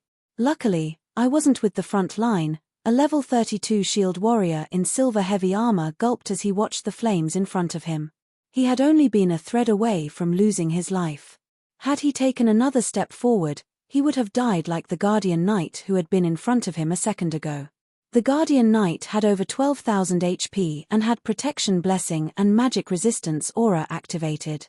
The Guardian Knight had even received a Truth Shield from a Cleric and a Defense Blessing from an Oracle. Yet, said Guardian Knight still evaporated in a matter of seconds. Someone's heading this way? The heavy-armored shield warrior suddenly discovered a figure charging straight for him. Someone actually dares to face us alone. Brothers, let's CK him up, a level 32 berserker snarled as he raised his heavy sword. The berserker immediately received an enthusiastic response from his companions. They all took up a stance to welcome the approaching enemy. After the enemy toyed with them using the frost grenades, resentment filled these players' hearts. Now that a fool charged at them blindly, this was the perfect chance to let off some steam. The heavy-armored shield warrior squinted, trying to see the figure hidden in the smoke. When he glimpsed Shifeng's general appearance, he shouted, terrified, "Wait! I think that's Black Flame." The dozen or so berserkers and shield warriors, who had activated charge, could not help their shock. However, as they had already activated their skills and were only a dozen or so yards away from Shifeng, retreat was no longer an option. Every one of them hardened their resolve as they aimed their most powerful skills at Shifeng. To Shifeng, however, these berserkers and shield warriors' attack speeds were simply too low. Moreover, these dozen or so players had already entered Shifeng's range. Now that Shifeng was in the Void Realm, his perception allowed him to see the attack trajectories of these dozen or so players with a single glance. Suddenly, Shifeng's footwork changed. Like a cool breeze, he swept through the pincer attack. As he passed these players, the killing ray in his hand left behind several streaks of dazzling blue light on their bodies. On the other hand, none of the enemy's swords and sabers even touched Shifeng. In seconds, over a dozen plate armor classes died, each dropping a weapon or piece of equipment as they fell to the ground. Over a dozen immortal souls flowed into the marking on Shifeng's hand. If these people had known that the players who Shifeng killed would lose their immortal souls, not being able to log into the game for a few days, in addition to the usual level and skill proficiency loss, they probably would have sacrificed themselves to the river of fire before letting Shifeng get near them. How is this even possible? Everyone from the Star Alliance, who watched from a short distance away, were dumbfounded as Shifeng finished off over a dozen players in a matter of seconds. They felt a weight that they had never experienced pressing down on them, their breathing growing haggard as a result. Previously, they merely thought that Shifeng was amazing and powerful. However, this kind of power was somewhat illusory for them. They did not fully understand it.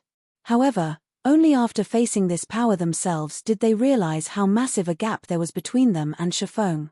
Now that they realized Shifeng's true power, they nearly lost their grip on their weapons from fear. And although they tried to move, neither their hands nor their feet responded.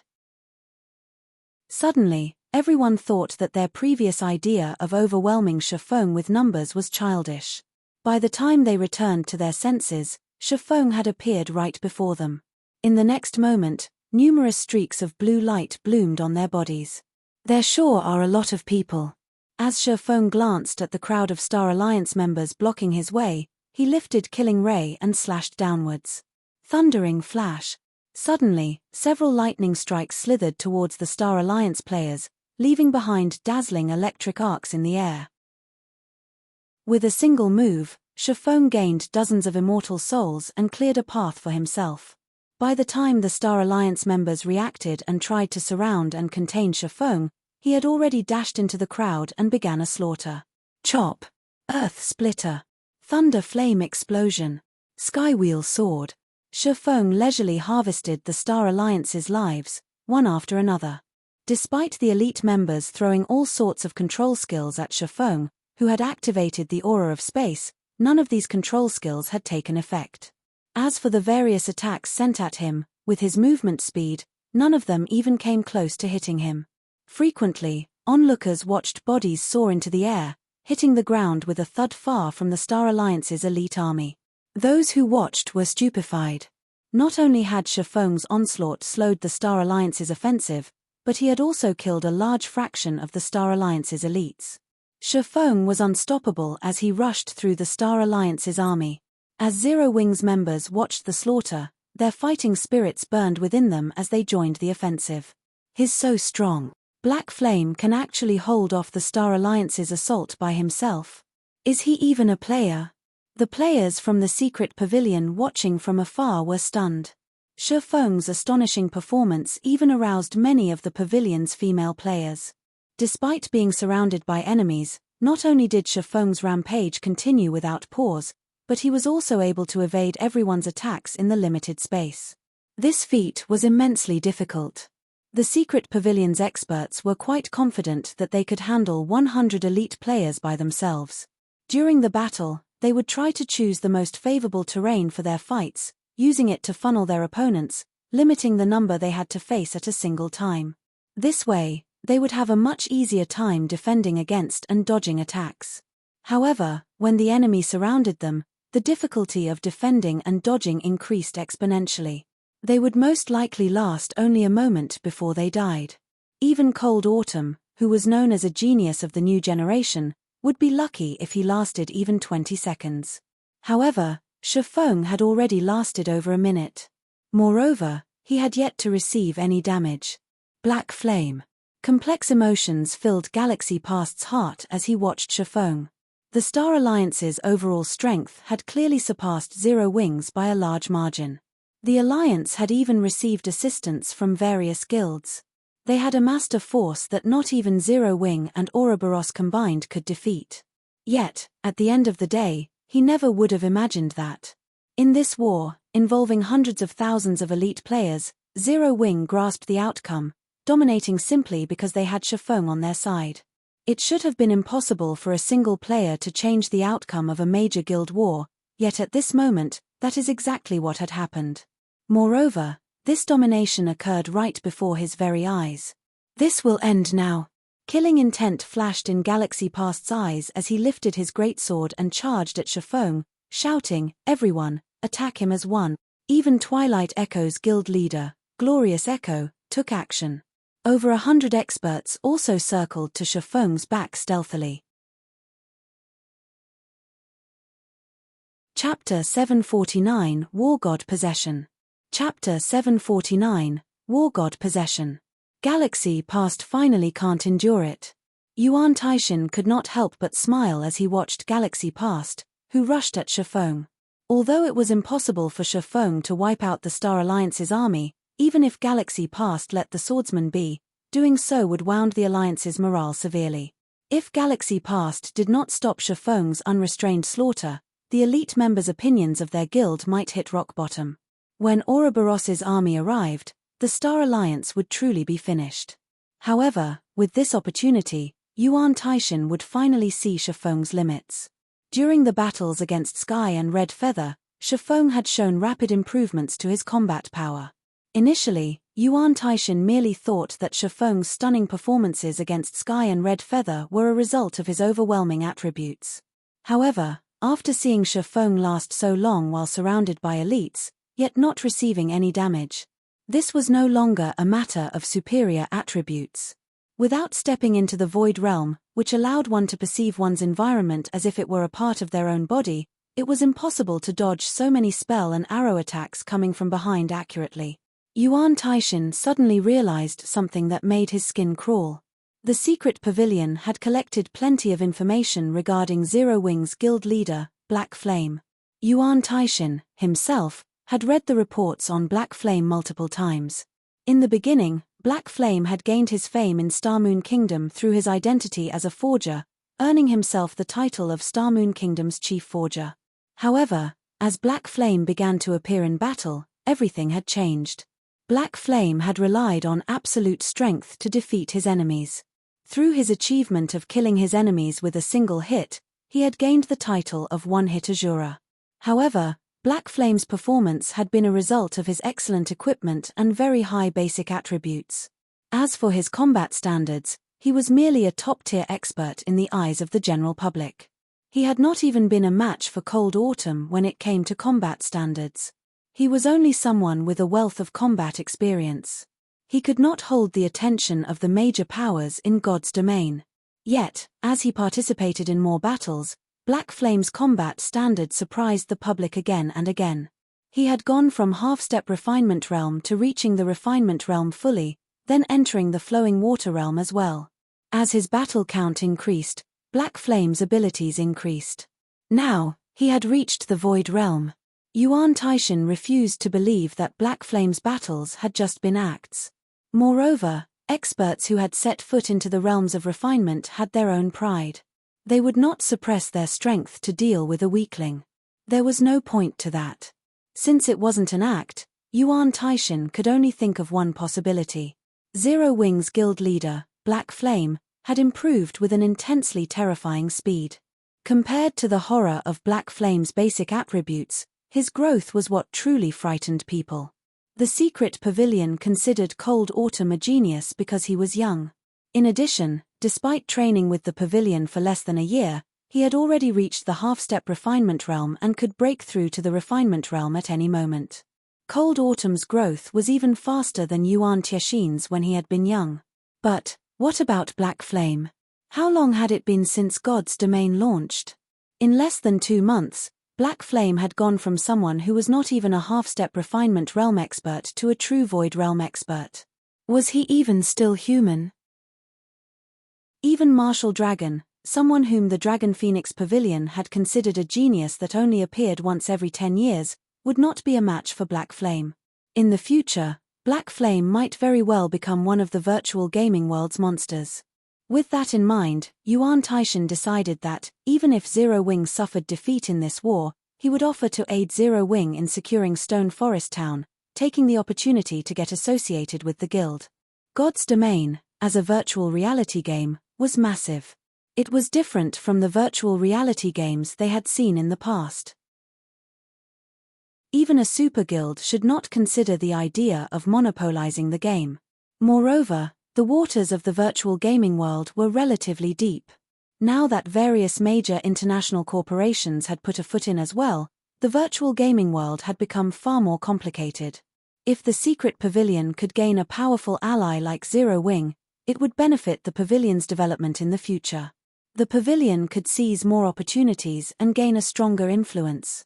Just as Yuan Taishin plotted to strengthen the relationship between the secret pavilion and Zero Wing, over 100 figures approached Shifeng with astonishing speed.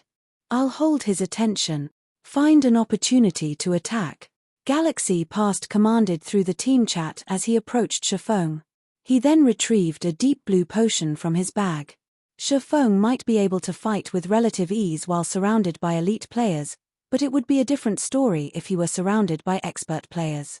It was extremely difficult for elite players to push their virtual bodies to their limits. However, this was not an issue for experts. They could do so easily. Naturally, Shifeng had no trouble with elite players if he fought with everything he had. However, it was a vastly different story against experts who also pushed themselves to their limits. "Black Flame, I'll teach you that a first-rate guild is not easy to deal with," Galaxy Past shouted. He then dumped the deep blue potion down his throat. At the same time, he activated his berserk skill, War God Possession. Suddenly, not only did his body grow a size larger, but it also released a brilliant golden glow. His aura was even stronger than a Lord-ranked monster, and this sudden change sent a ripple of shock through the Star Alliance's army. Since the various guilds had learned of Zero Wing's berserk skills, they had spared no effort to collect their own. Galaxy Past had even mobilized the entire guild's strength and lost several thousand elite players to obtain War God Possession, the berserk skill that all berserkers dreamed of having. War God Possession was a Tier 1 taboo skill. Its effects could even rival an ordinary Tier 2 berserk skill. Moreover, the skill was very well suited for the berserker class. Upon activation, it instantly increased the user's strength by 150%, all other attributes by 80%, and defense by 200%.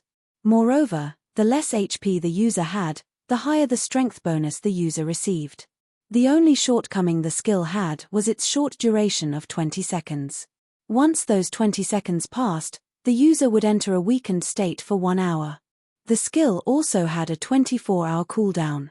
It was a forbidden skill that should only be used during the most crucial moments. However, to deal with Shifeng, who possessed frightening attributes, Galaxy Past had no choice but to activate this berserk skill.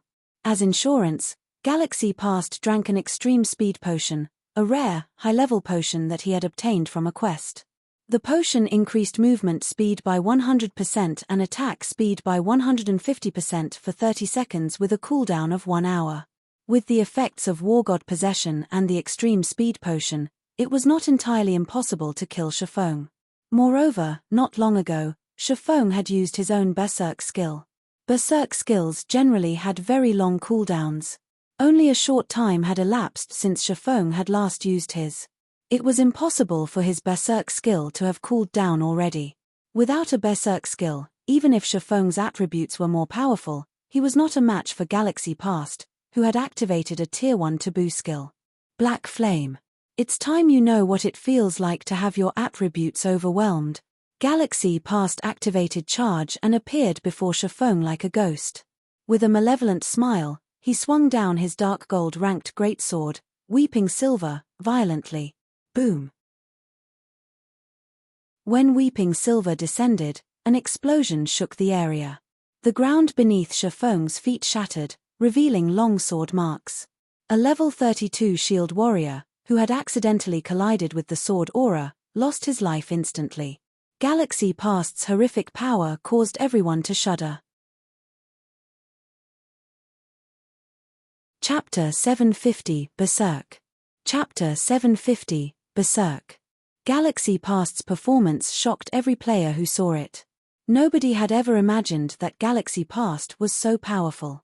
Not only was his strength unmatched, but he was also so fast that people only caught a glimpse of him as he moved. Despite using Violent Strike, one of the most common berserker skills, he displayed more power than an AoE attack skill. Even a lord of the same level would pale in the face of such destructive power. Black Flame is done for sure this time. This scene cleared away the Star Alliance's defeated mood. As expected of the Star Alliance's guild leader. He actually hid such a card so well. Glorious Echo was also impressed. Although he had his own trump card, it was slightly inferior to Galaxy Past's. With such strength and speed, even if Black Flame had not died from the sudden blow, he would be heavily injured. The 100 or so expert players stilled their footsteps, thinking that the battle had ended, that their help was no longer needed. When the dust settled, however, a man, wearing a black cloak and wielding an emerald long sword, stood before Galaxy Past, unharmed. He blocked it. How? Everyone's jaws nearly fell to the ground. Shifeng had actually blocked Galaxy Past's attack, which had been stronger than a lord's. Everyone had thought that Shifeng might evade the attack, but never had they thought Shifeng would block it with his sword. Moreover, Shifeng was still unscathed. Only the ground beneath his feet had fragmented, the cracks spreading out across 5 yards in every direction. From the state of the ground, they knew how heavy Galaxy Past's Violent Strike had been. Such immense strength. Shifeng felt his hand, which held on to Killing Ray, go numb. Although he had sensed Galaxy Past charge at him, he had not expected the berserker's strength and speed to increase by so much. With that kind of speed, it had been too late to dodge. If not for his perception of his environment having sharpened, he would not have executed parry in time to block Galaxy Past's attack. Parry was considered one of a swordsman's life-saving skills. It could neutralize one instance of damage coming from ahead of the user. However, the user would not be exempt from the impact. If Galaxy Past's attack had struck Shifeng's body, even with his high defense and his HP being over 14,500, he would not have died, but he wouldn't have had much HP left, either. I want to see just how many life-saving skills you possess. Seeing that his surprise attack had failed, Galaxy Past swung Weeping Silver and executed Horizontal Slash. Not only did Horizontal Slash have a larger attack range than Violent Strike, but it was also significantly faster. With the boost from the Extreme Speed Potion, Weeping Silver transformed into a streak of silver light as it shot towards Shifeng. Galaxy Past completely disregarded his own safety, revealing all sorts of weak points as he attacked. He was fully intent on trading Shifeng a hit for a hit. In response, Shifeng used silent steps and avoided the devouring white light. Reappearing behind Galaxy Past, he swung Killing Ray down on the Berserker. While using a skill, players were highly susceptible to revealing weak points if they were not adept with a skill's movements. Galaxy Past experienced this for himself. Transforming into a streak of electric blue light, Killing Ray descended with frightening speed. Even if Galaxy Past had wanted to block the attack, it was too late. However, as if he had expected this, Galaxy Past immediately executed Whirlwind Slash, spinning with his great sword. He ignored the blue light descending towards him, fully intent on trading damage for damage.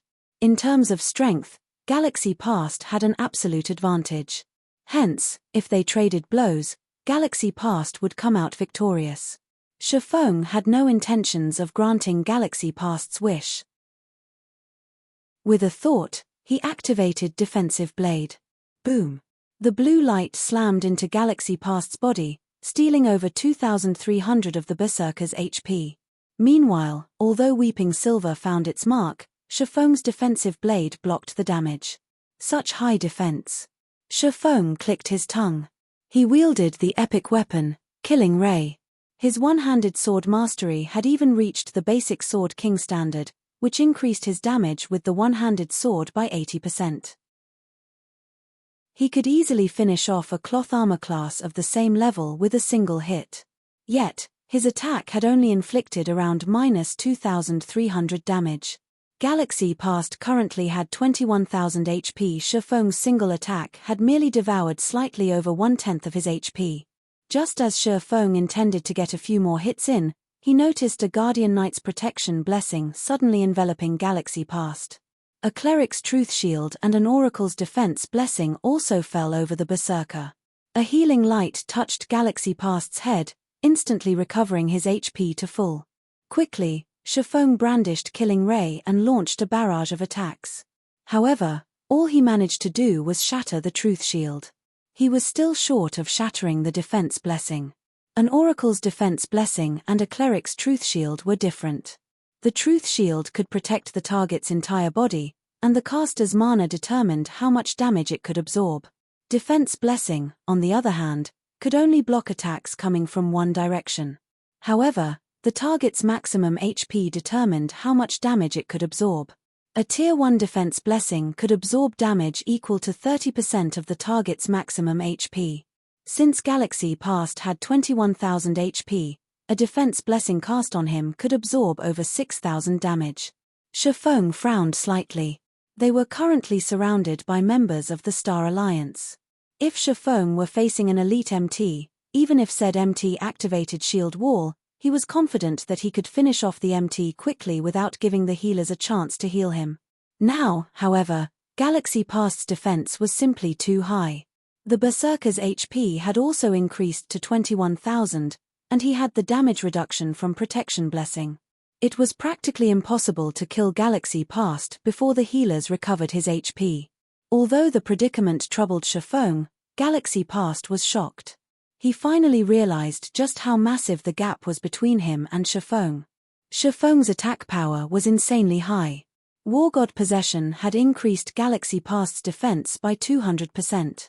It would be impressive if expert berserkers could even deal around -900 damage to him, yet Shifeng had dealt over -2,300 damage with a single attack, nearly 3 times higher than those expert berserkers. If not for the aid from the surrounding experts, he might have lost close to half of his HP from that exchange. Galaxy, I'll help you. Glorious Echo had also noticed how massive the gap was between Galaxy Past and Shifeng in terms of combat standards. Even with the surrounding experts' help, it would not be easy to take down Shifeng. Hence, as an additional precaution, Glorious Echo activated his Berserk skill as well, his attributes soaring instantly. Although his Berserk skill, Evil God's Power, could not compare to Galaxy Past's War God Possession, it was still a very rare Berserk skill. Moreover, Glorious Echo was a shield warrior. His normal HP was already close to 13,000. After activating the Berserk skill, his HP rose to over 26,000. He also radiated a bloody miasma, which formed a faint layer of blood armor around his body, increasing his defense significantly. Glorious Echo then revealed a Tier 2 blue magic scroll and used it. Lightning Speed, Tier 2 magic scroll. Increases the target's movement speed by 80%, attack speed by 120%, and damage by 20% for 30 seconds. Cannot be stacked. Cooldown, 1 hour. When the Star Alliance members saw the 2 guild leaders activate their own Berserk skills, their confidence rose. The expert players a short distance away began to support the 2 guild leaders, casting buffs and heals. At this moment, it was practically impossible to kill Galaxy Past and Glorious Echo. Black Flame, today will be the day you die. Glorious Echo used Charge, following up with a Justice Roar and releasing a dazzling glow as he forced Shifeng to focus on him. If he didn't, Glorious Echo's strength and speed would increase significantly, and killing Shifeng would become much easier. Yet, as soon as Glorious Echo arrived before Shifeng, he discovered that Shifeng was smiling. That smile told him 2 things: everything was under Shifeng's control, and they had foolishly jumped into Shifeng's trap. Heavenly Dragon's Power. Suddenly, numerous golden dragon scales covered Shifeng's body, the strength of his aura rising exponentially. It felt like they had woken an ancient beast, and one could not help but shiver when this aura swept over them. Chapter 751 Ancient, Broken Sword. Chapter 751 Ancient, Broken Sword. Crap. He still has a Berserk skill. Galaxy Past was shocked. Hurriedly, he lifted his great sword and swung it towards Shifeng, taking the opportunity to assist Glorious Echo. Just as frightened by this sudden development, Glorious Echo instinctively lifted his massive, golden shield. A blue streak of light flashed across them. Boom! Glorious Echo was forced back by 6 steps, each step leaving a deep footprint in the ground. -527. Although the damage was small, practically negligible compared to Glorious Echo's 26,000 HP, Glorious Echo's shield hand was numb and trembling. A grave expression crossed over the shield warrior's face. After activating Evil God's Power, his defense had received a massive boost. In addition, as a shield warrior, he possessed skills and equipment that reduced the damage he took. After activating Shield Wall, the damage was reduced by another 60%. He had even blocked Shifeng's attack with his shield. And Shifeng still dealt over -500 damage to him. In terms of strength, Shifeng was practically a humanoid boss. If Glorious Echo had not blocked Shifeng's attack, his HP might have dropped by a frightening amount.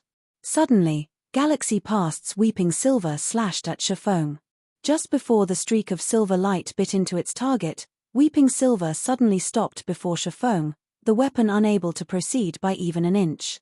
Unfortunately for Galaxy Past, Defensive Blade had intercepted the attack. That damned life-saving skill.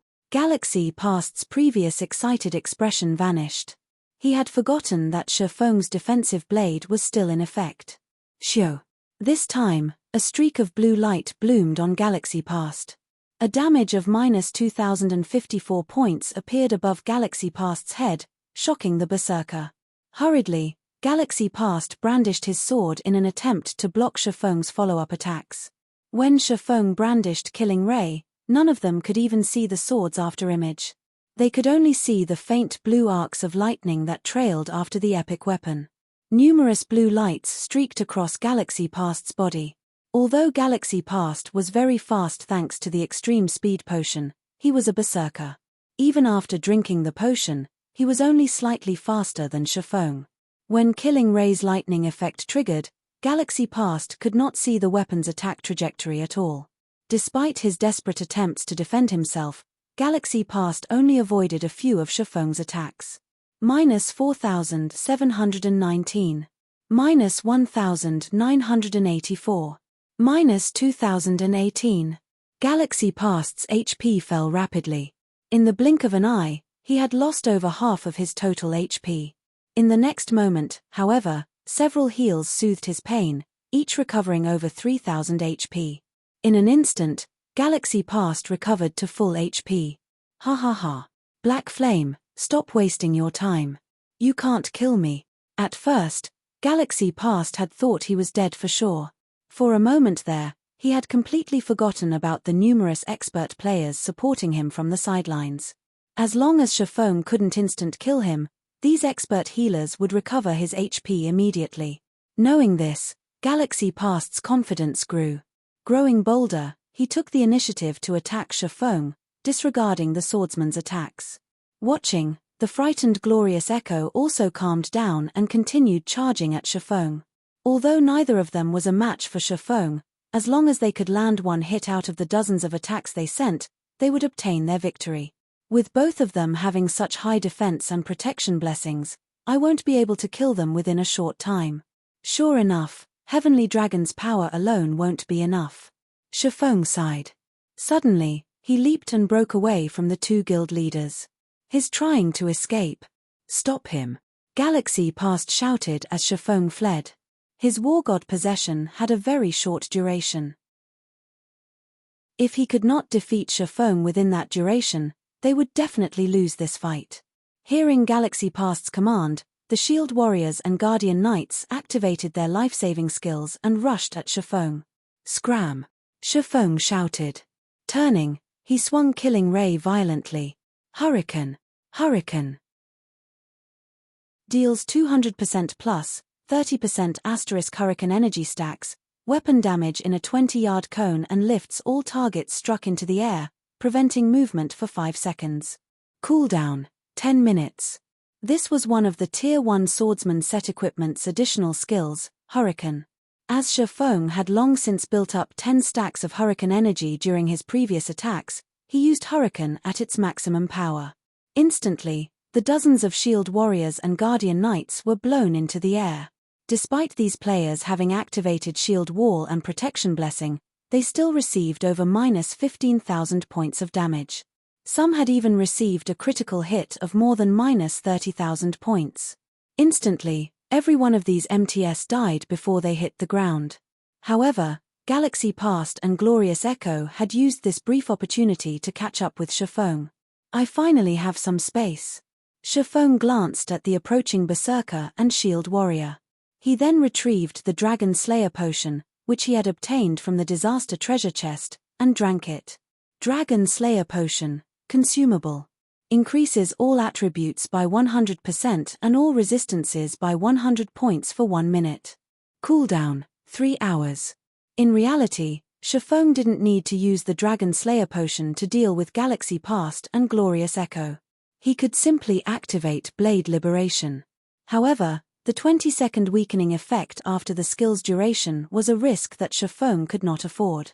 Hence, he toughened his resolve and chose to drink the Dragon Slayer potion instead. That way, he would not receive any negative side effects that would hamper his combat power later on. After drinking the potion, Shifeng felt his entire body brim with energy. It felt as if his every attack contained enough power to decimate heaven and earth. Black Flame, you won't escape. After activating Charge and arriving before Shifeng, Galaxy Past executed the Berserker's strongest Tier 1 skill, Lethal Blow. However, Shifeng suddenly stopped running.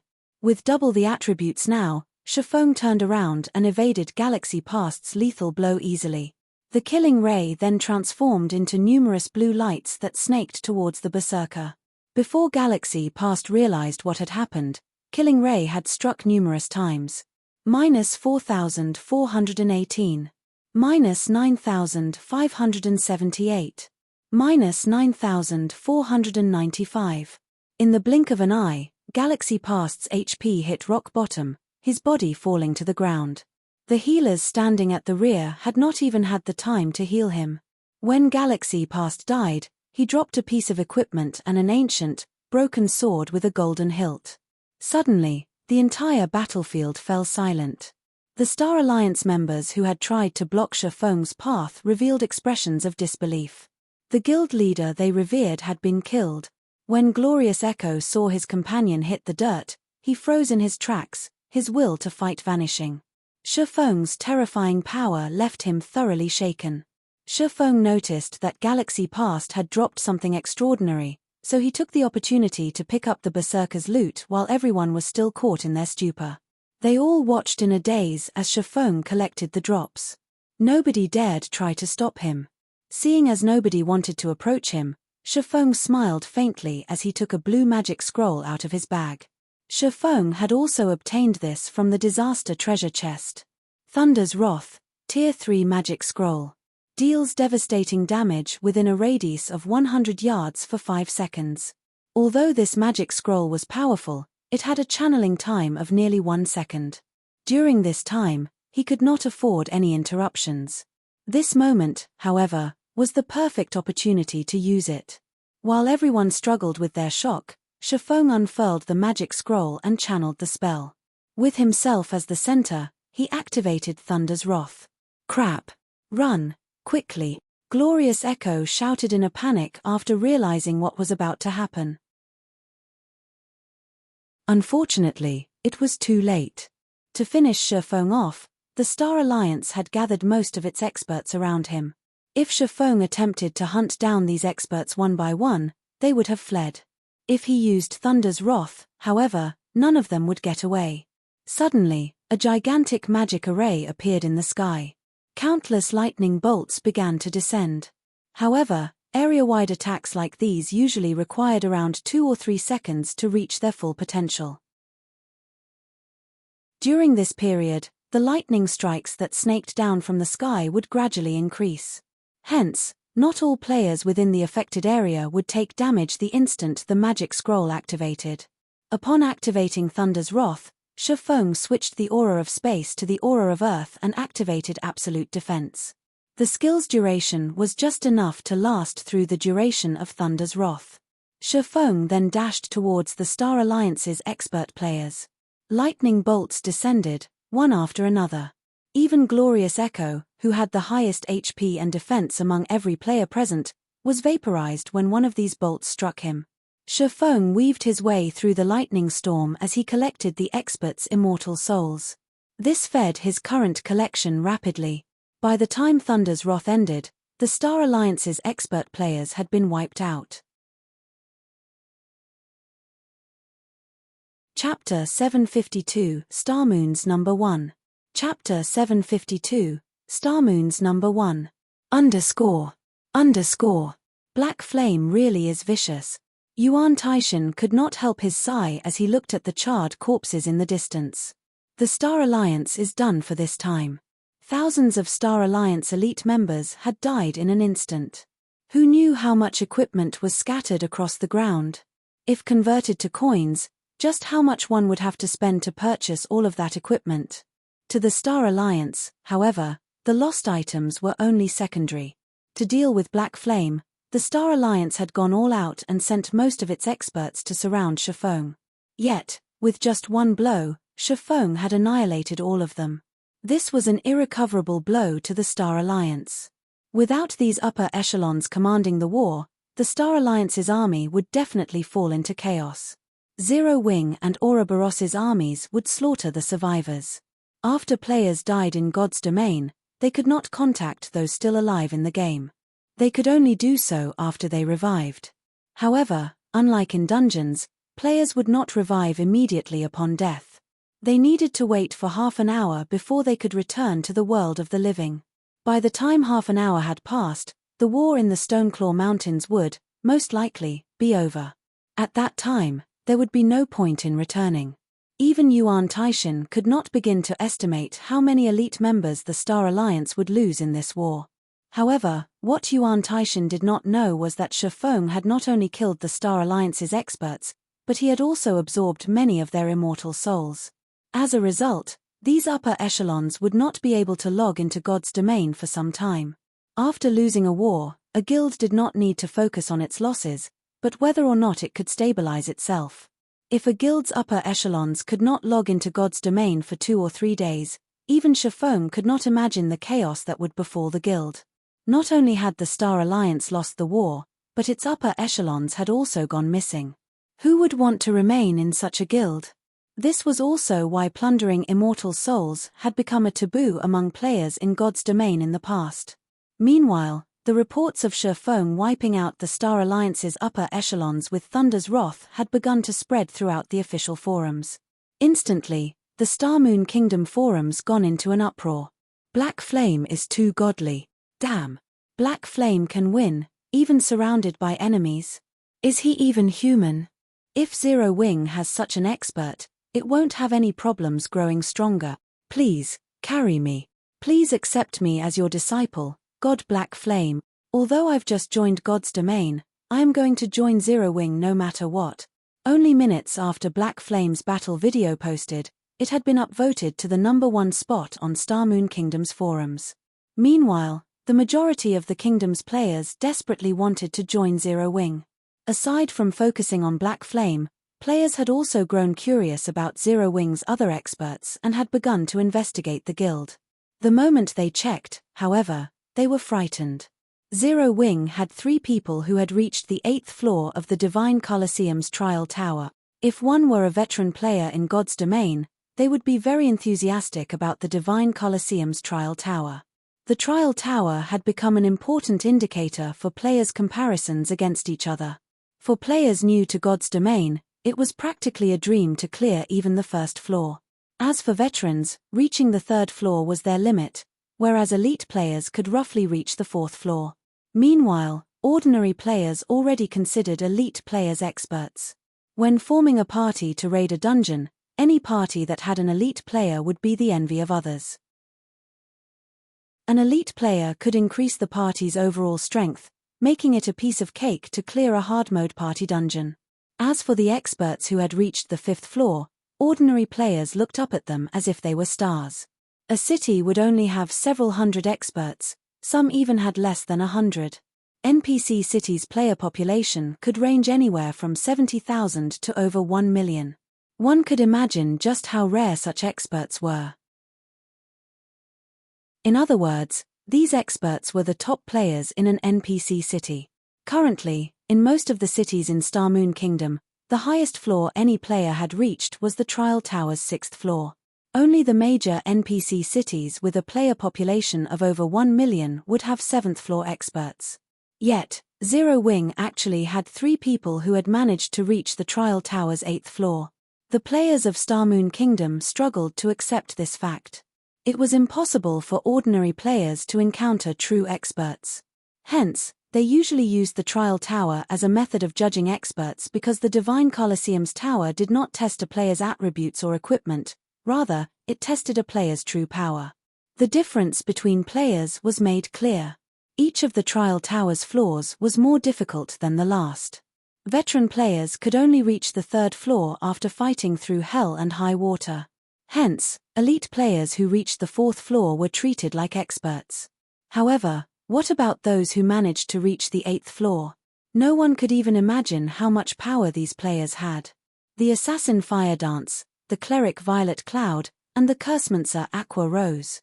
Beneath them were quite a few 7th floor experts such as the Berserker Rampant Blade, the Berserker Shadow Sword, the Guardian Knight Kola, the Shield Warrior Yi Wumian, the Ranger Minor Wind, the Assassin Flying Shadow, the Elementalist Su Qianliu, and the Cursemancer Blackie. Zero Wing also had many 6th floor experts. Only after a detailed investigation did anyone discover that Zero Wing housed so many top-tier experts. Zero Wing is simply spectacular. There are actually so many experts in a single guild. For a time, the many players in Star Moon Kingdom began thinking that, if they wanted to become an expert, they would only have a chance at fulfilling that dream by joining Zero Wing. After all, wasn't Zero Wing's guild leader Star Moon Kingdom's top expert? Aside from Aqua Rose, who used to be in Twilight Echo, nobody had ever heard of Zero Wing's experts before the guild established. After some research, they discovered that these players had undergone a heaven-defying change after they had joined Zero Wing. This discovery made many players who had withdrawn from Zero Wing to join other guilds regret their actions dearly. They had begun from the same starting point, yet because of their unfortunate decision, their past companions had become the experts that they revered. Inside the Stoneclaw Mountains. After Thunder's wrath dissipated and the Star Alliance's upper echelons were dead, chaos descended on the Alliance's elite army. The guild's elite players scattered, fleeing in all directions and discarding their attempt to charge towards Zero Wing's blockade. Moreover, Ouroboros's army had finally caught up and had begun to trap the Alliance's elite army. As Shifeng had activated Heavenly Dragon's power and had drunk the Dragon Slayer potion, he could not idle and let the effects go to waste. He charged into the Star Alliance's elite army and began slaughtering players like a ferocious beast. On the other hand, none of the Alliance's elite members showed any will to defend themselves. They only wanted to escape the Stoneclaw Mountains. As Shifeng massacred the Alliance's elite members, the system notification he had long awaited for finally arrived. System, congratulations. You have collected 10,000 immortal souls. Rewarding basic tyrant title.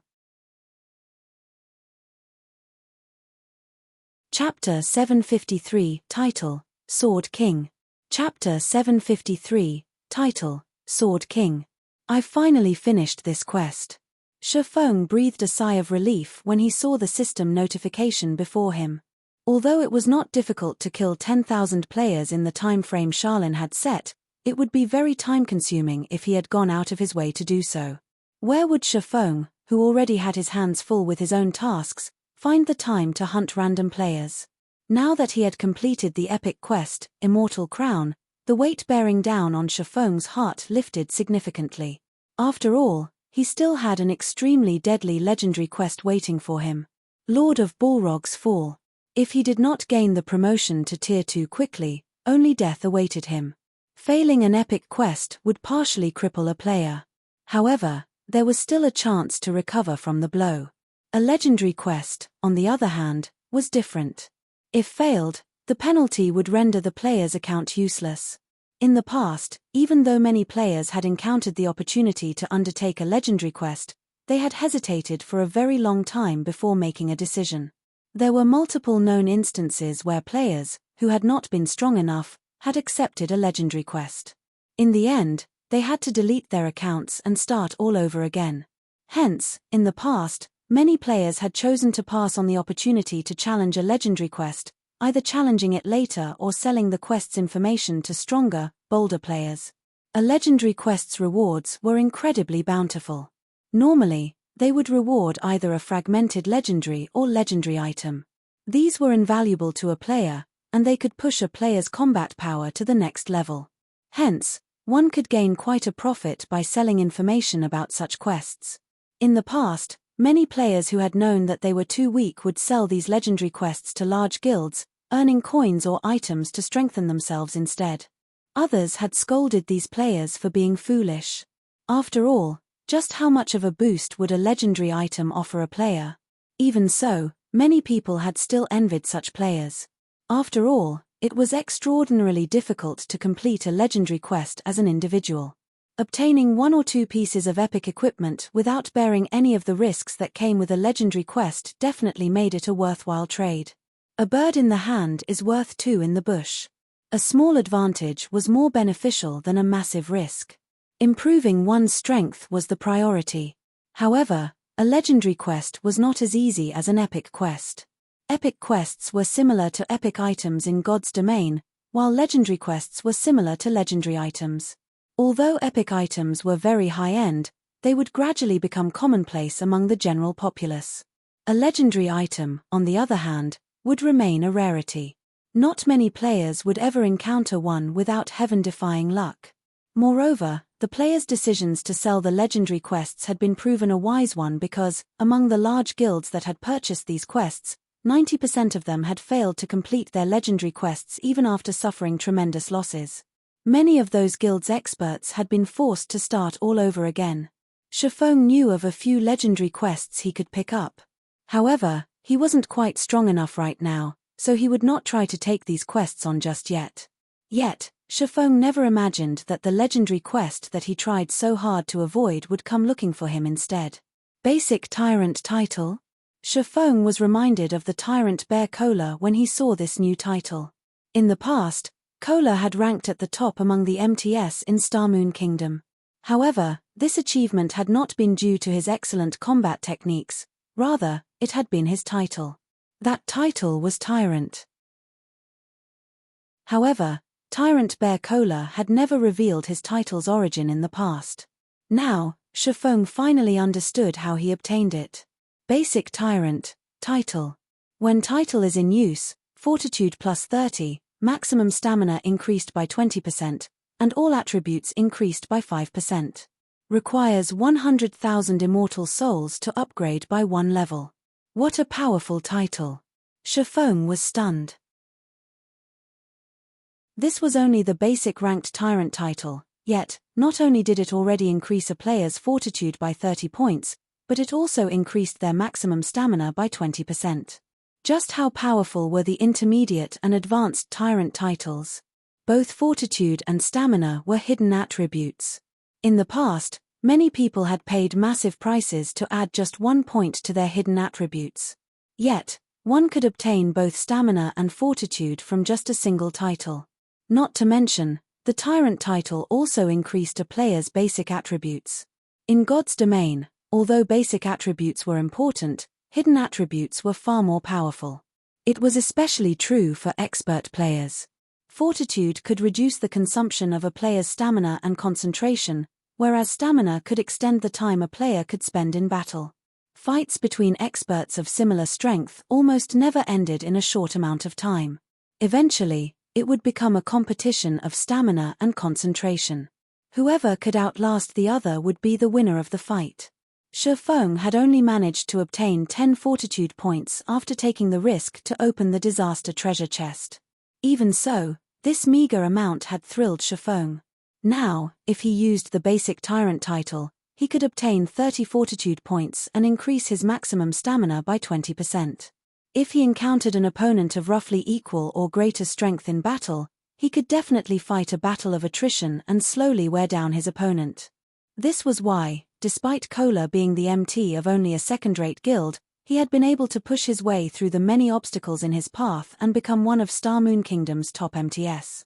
In fact, as one progressed in the game, fortitude and stamina were also extremely important when raiding a large-scale team dungeon because the bosses inside these dungeons demanded much of one's stamina. More often than not, raids would fail not because the bosses inside large-scale team dungeons were overwhelmingly powerful, but because the players raiding these bosses would collapse from exhausting their stamina. Guild leader, we've cleared out most of the elites from the Star Alliance and the various large guilds. Those still alive have already escaped the Stoneclaw Mountains. Should we hunt them down? Aqua Rose reported excitedly. This war had truly been a pleasurable one. They had even beaten a massive threat like the Star Alliance to a pulp. Even if the Star Alliance tried to rope the other large guilds to join hands and capture Stone Forest Town in the future, no one would work with them. No need for that. Everyone's tired from the war. Let's tidy up the battlefield and tally our gains and losses, Shifeng said, shaking his head. When players left the Stoneclaw Mountains, they could use a return scroll to teleport to their respective cities. It would be impossible to pursue these players even if they wanted to. Moreover, they had already achieved their main goal in this war. In the future, any guild would have to consider their decisions carefully before trying to lay a hand on Zero Wing. Shifeng left the post-war report to Aqua Rose and the others to manage. After all, he had something more important to deal with right now. He needed to look for Charlene and turn in his quest. Shifeng was already dying to receive the reward for the immortal crown. As Shifeng took off to turn in his quest, a huge incident rocked Star Moon Kingdom. The secret pavilion had updated its God's Domain experts list. This time, the update had rendered many experts throughout God's Domain speechless, none of them daring to believe the truth of what they saw. The God's Domain Experts list was a very credible ranking list in God's domain. Experts who ranked on it were all considered extraordinary players. Particularly, the top 500 rankings very rarely saw any fluctuations. It was very difficult to climb the ranks once a player entered the top 500. Meanwhile, since the first publication of the God's Domain Experts list, the top 100 had never changed. This time, however, someone had finally broken that record. Moreover, not only had someone climbed the ranks, but their title had also changed. God's Domain Experts list rank 51, Black Flame. Class, Swordsman. Title, Sword King. Chapter 754, Famous throughout God's Domain. Chapter 754, Famous throughout God's Domain. Every one of the experts within the God's Domain Experts list's top 100 had been a famous expert in the virtual gaming world for many years. These experts had become overlords in not just one, but several virtual reality games. Each was a master-level character with countless, brilliant battle records. Upstart experts could never hope to compare with these masters. It was already extremely difficult for upstart experts to join the top 1,000. For an upstart expert, joining the top 100 was practically a miracle. Yet, not only had Black Flame achieved a miracle, but he had also jumped to the 51st rank. Excitement over the new development swept through Star Moon Kingdom. The majority of those top 100 experts resided in God's Domain's various empires. Empire players had always been dismissive of Kingdom players. Subconsciously, no one truly believed that Kingdom players were a match for those from the empires. Yet, Black Flame, who came from Star Moon Kingdom, had managed to rank 51st on the experts list. Star Moon Kingdom's players were bursting with pride. The Secret Pavilion is certainly trying hard to flatter this upstart expert, raising his rank to 51 just after a single guild war. Is he someone from the Secret Pavilion's son? That's right. Didn't he just lead an upstart guild to victory against a first-rate guild? That has happened many times before in other games, yet I've never seen the Pavilion change the ranking list so drastically. The top 100 experts have experienced victory in dozens of great wars. The Secret Pavilion is just favoring Star Moon Kingdom's players. There is definitely something fishy about this. Black Flame's title just as absurd. His actually calling himself a Sword King. Does he really think he is the king among sword users? Every other swordsman player in the top 100 could easily beat him to a pulp. As the God's Domain Experts list updated, many players from other kingdoms and empires voiced their complaints about the latest change. They all felt that the Secret Pavilion over-exaggerated Black Flame's achievements. Many of these players were also miffed that an upstart player had surpassed the godlike experts they had looked up to so easily and were skeptical about the Secret Pavilion's judgment. However, the Secret Pavilion couldn't be bothered to explain itself. They didn't need to waste their time mincing words with fools. Shifeng's battle video was evidence enough. If these players still could not understand, then there was a problem with their intelligence. Trying to explain further was pointless. If Shifeng had not displayed the combat standards of a Void Realm expert, the Secret Pavilion would not have granted him the 51st rank. When the other top-tier experts saw this development, they realized that Black Flame was someone who demanded their attention. It was especially true for the top 100 experts. There were 3 thresholds for all ranking lists the Secret Pavilion published. Only the pavilion itself and very few experts knew exactly what these thresholds were. The first threshold was the top 400. If an expert had yet to set foot into the realms of refinement, then regardless of how brilliant they performed in a game, they would never reach the top 400. If an expert were ranked among the top 400, then it proved that this expert had already set foot into the realms of refinement. This was why Shifeng had only ranked 481st. Based on the Secret Pavilion's previous investigation, Shifeng had not yet entered the realms of refinement. He had only reached the half-step refinement realm. Otherwise, Shifeng would have had a higher ranking. The second threshold was the top 200. Experts outside of the flowing water realm should not even dream of entering the top 200. Even with the most brilliant of performance, The best rank they could achieve was 201. The third threshold was the top 100.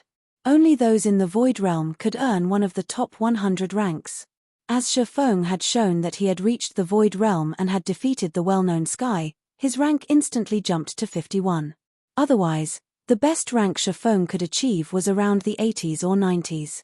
An expert's position on the God's Domain ranking list was not determined by just their strength. Instead, experts ranked based on their performance and battle records in a game.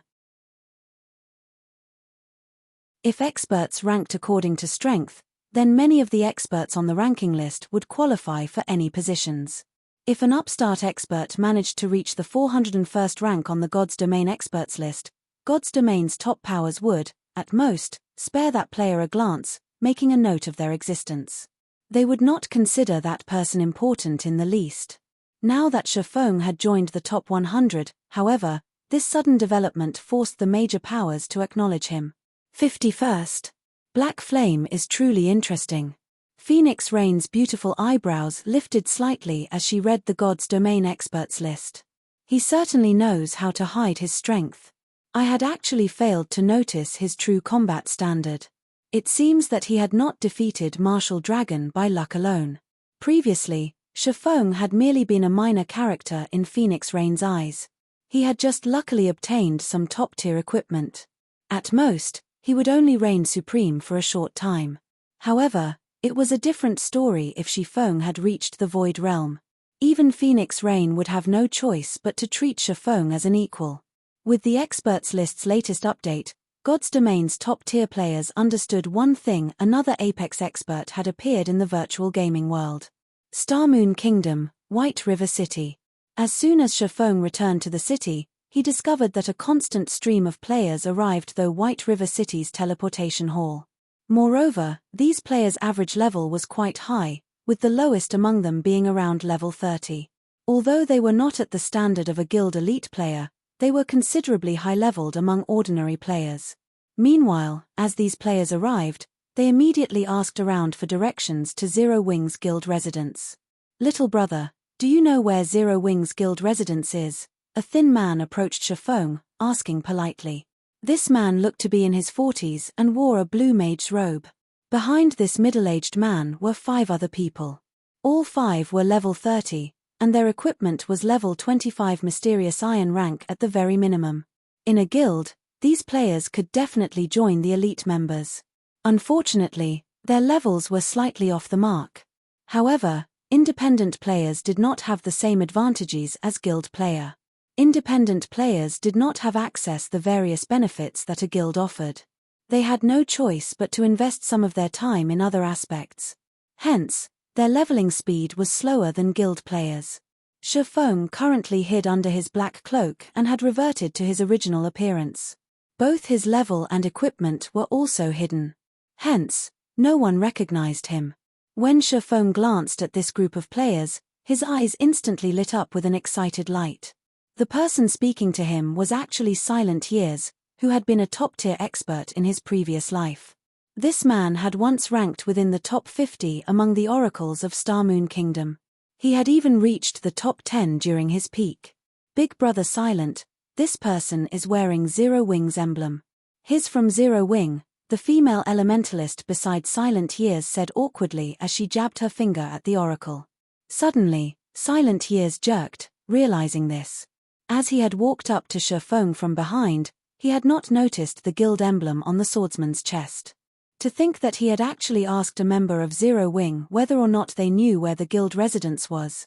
Zero Wing's residence is on the city's central street, Shifeng said casually, not minding the oracle's awkward question. "You guys can just take a carriage there."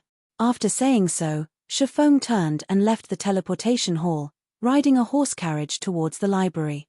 Sure enough, Zero Wing is really amazing. It's no wonder how it became an expert's playground.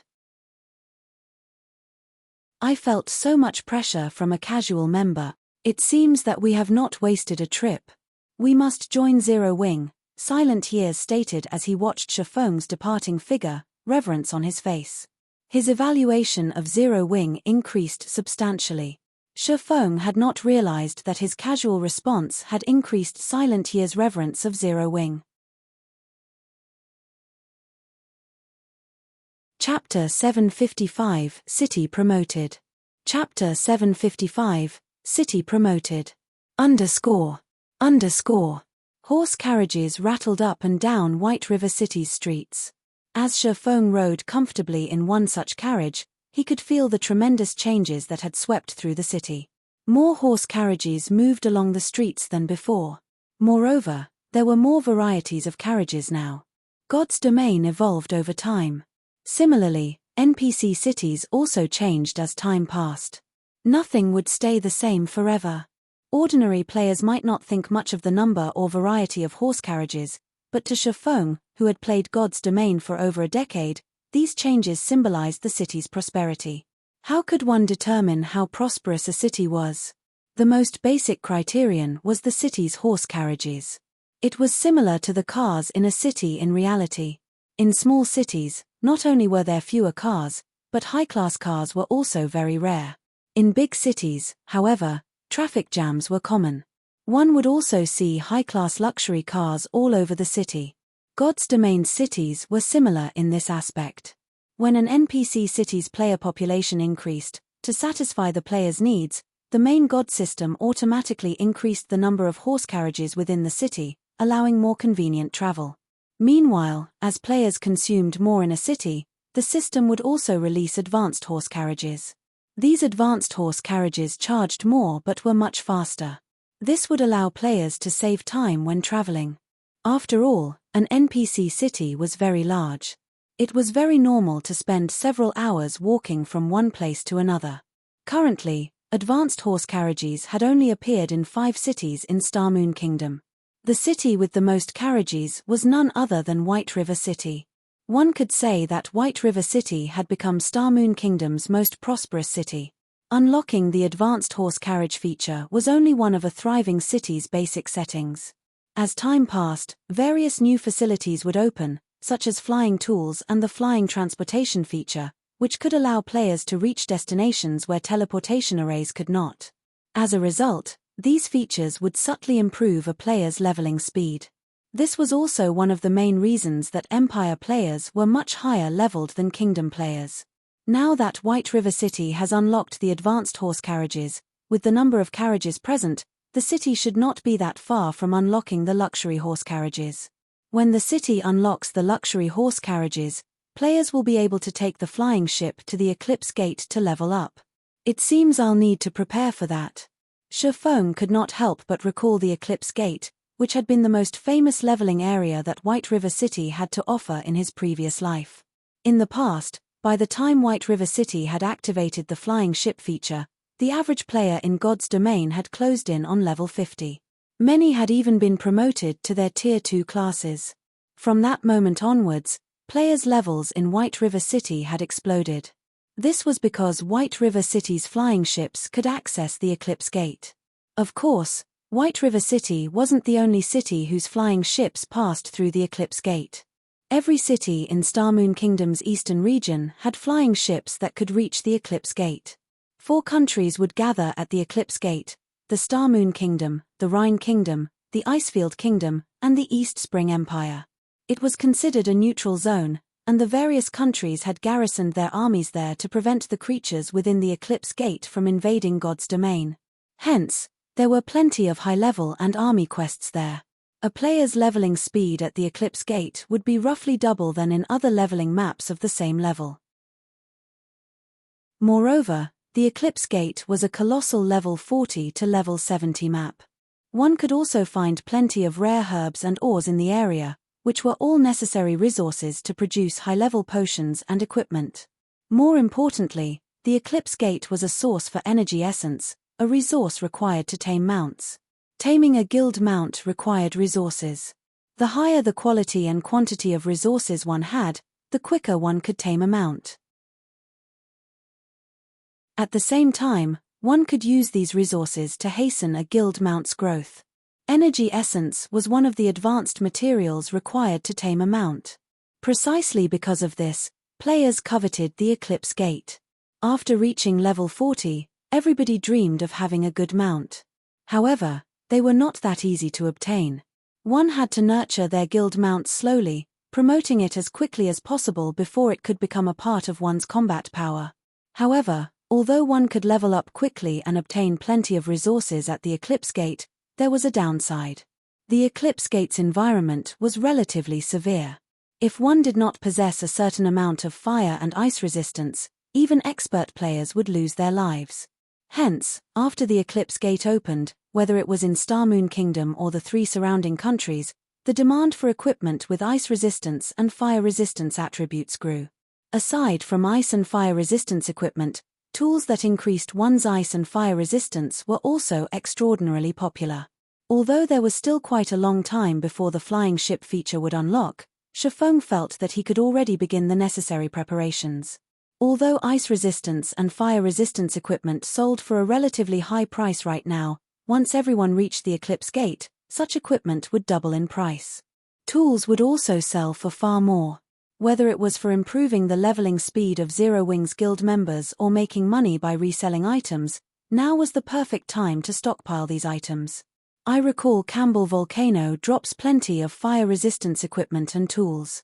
It might not be a bad idea to bring Aqua and the others there to grind. Shifeng could recall quite a few maps in Starmoon Kingdom that were a great source for fire and ice resistance equipment. Among them, Campbell Volcano had the highest drop rates for fire resistance equipment. Campbell Volcano was a level 40 to level 50 map. However, due to its extreme environment, very few players were willing to venture there. However, after the Eclipse Gate had appeared, Campbell Volcano became one of the most popular locations in Starmoon Kingdom. No one had visited that map yet. This was a good chance for him to lead the main force members there to develop the map since none of the bosses had died yet. Bosses killed for the first time would have double their usual drop rates. Moreover, with the strength of Zero Wings' main force, they shouldn't have any issues dealing with a level 50 boss. As for the magic crystals in the Stoneclaw Mountains, they could rely on the guild's elite members to continue that harvest. Before Shifeng realized it, the advanced horse carriage he rode in had already arrived at the library.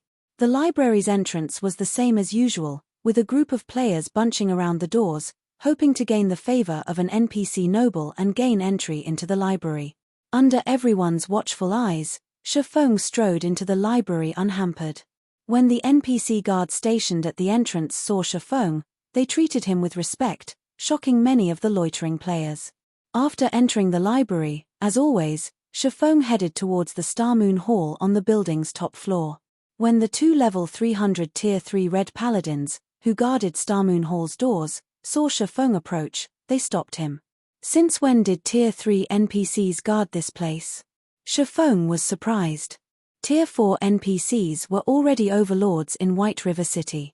Some small cities only had Tier 3 NPCs to safeguard them. Yet, now, 2 such NPCs guarded the Starmoon Hall. This was surprising. Normally, only the palace in Starmoon City warranted such treatment.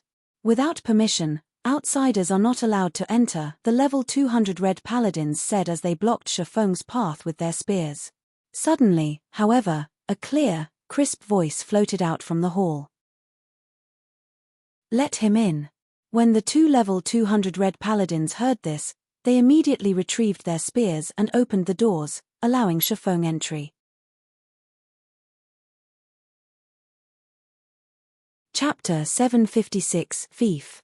Chapter 756, Fief. Compared to Shifeng's previous visit, a new, large collection of ancient books filled the Starmoon Hall. Some of these books even radiated mana that could rival Tier 4 magic scrolls. Tier 4 magic scrolls were almost as rare as legendary items in God's domain. Tier 4 magic scrolls had survived since the ancient era. Shifeng had yet to hear of anyone who could produce Tier 4 magic scrolls. If a book could exude so much mana that it rivaled a Tier 4 magic scroll, one could easily tell that these books were extraordinary. Meanwhile, Charlene, who sat high above the hall, had also changed significantly. Although her level, statistics, and clothing had not undergone any transformations, the pressure she gave off had changed tremendously. She did not have the usual, oppressive aura of a powerhouse. Instead, She felt like the all-encompassing sky. Her presence could be felt from anywhere within the room. Before Shifeng had approached Charlene, he felt his mind clear far more than ever before. He also noticed that the endless streams of mana in the room were actually moving towards Charlene. It was as if Charlene were God's domain's heart. How could this be possible? Shifeng was shocked when he arrived before Charlene. Shifeng had discovered something that shook him to the core. After reaching the Void Realm, he felt his environment as clearly as the palm of his hand. He could sense everything within a fixed radius of himself to an astonishingly accurate degree. Previously, as Charlene had still been outside his range, he had not thought much about not noticing Charlene's energy. Yet, despite standing so close to the woman, he couldn't feel her at all. Before, the two Tier 3 paladins had clearly been able to feel her presence. Shifeng doubted that his sense had failed him. Has something happened that has led you to find me so urgently? Charlene, who had been reading a book, asked with great interest as her beautiful eyes turned towards Shifeng. Lady Charlene, I've collected the immortal souls you requested. Shifeng displayed the spirit seal imprinted on the back of his right hand. Immortal souls filled the seal to the brim. Oh, good job. With this many immortal souls, I'll be able to repair the immortal crown quickly. Charlene nodded and tapped her finger in the air. Suddenly, golden divine runes began circling Shifeng's right hand. Countless golden threads flowed out of the spirit seal, gathering into a ball before flying into Charlene's hand. Since you have completed your quest, I will fulfill my promise as well. Here, this is for you. Charlene waved her hand. In the next moment, a leaf of lambskin parchment appeared in her hand. The parchment then flew towards Shifeng. The lambskin parchment looked quite ordinary. However, the words on the parchment could tempt any guild in God's domain. Starmoon Kingdom City Building Order. As long as it was within Starmoon Kingdom's jurisdiction, one could construct their own city with this city building order. To a guild, even a legendary item was not worth as much as this single piece of parchment. Cities were different from towns. In God's domain, cities could be built, whereas towns could not. Meanwhile, captured towns' locations were fixed, but built cities could be chosen casually.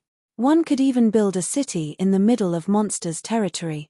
A town's maximum population usually ranged between 30,000 to 50,000. On the other hand, even the smallest city could hold 200,000 players. This was why, after obtaining their own towns, guilds would focus all of their efforts on developing the town in the hopes of promoting it into a city as soon as possible.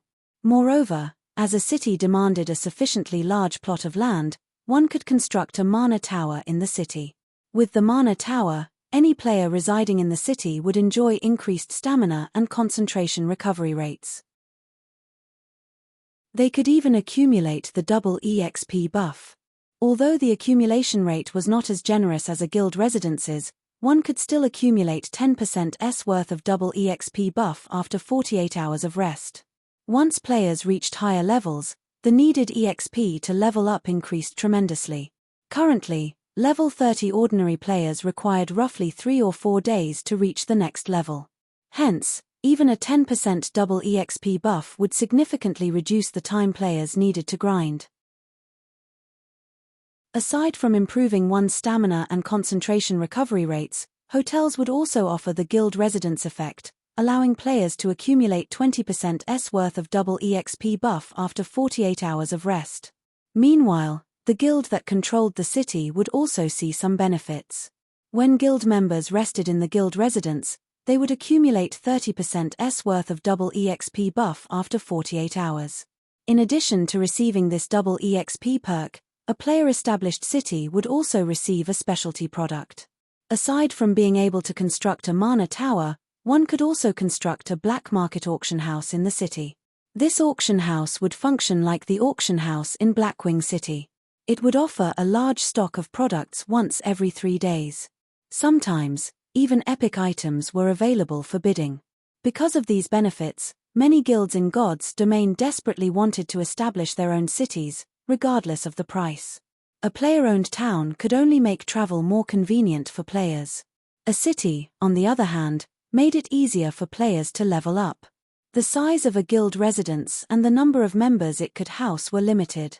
Not every guild member could enjoy the double EXP buff.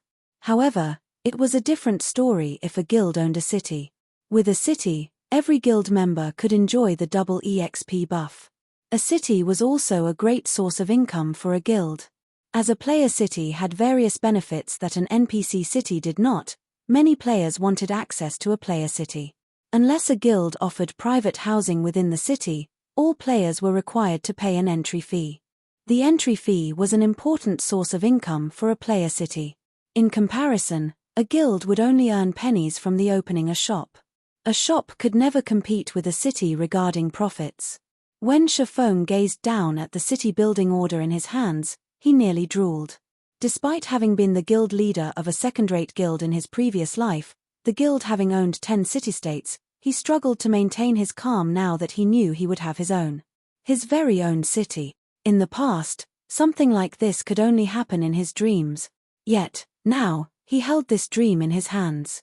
While every other guild competed over the golden lands in NPC cities, nobody had any clue that Shafong would no longer compete on the same stage. Because from now on, Shafong would begin the competition for the kingdom's territories. Calm. I need to stay calm. This is only the beginning. Shafong continuously advised himself. In God's domain, like NPC cities' golden lands and ordinary lands, there were poor territories and territories with excellent resources in every kingdom and empire. The sooner one constructed their own city, the sooner they could occupy these resource-rich territories. What counted as a resource-rich territory? First, it was in an easily accessible location. As players reached higher levels, they would have to venture further from NPC cities. If a city were close to these high-level maps, it would save players a lot of travel time. It was a similar concept to capturing certain towns. However, most towns were still quite far away from the truly excellent leveling areas. Meanwhile, a city that was close to multiple high-level maps would attract large amounts of players. Second, it was an area that was near consumable resources. This would provide convenience for players who needed to farm materials. After all, rare herbs and ores were necessary for players, regardless of level. Third, the territory needed to be close to high-level regional dungeons. Most regional dungeons were particularly far from NPC towns and cities. Furthermore, regional dungeons had their own specialty products such as the Stoneclaw Mountain's magic crystals. Even after reaching level 200, magic crystals were still must-have items. Where should I construct the city? Shafong grew troubled as he stared at the city building order.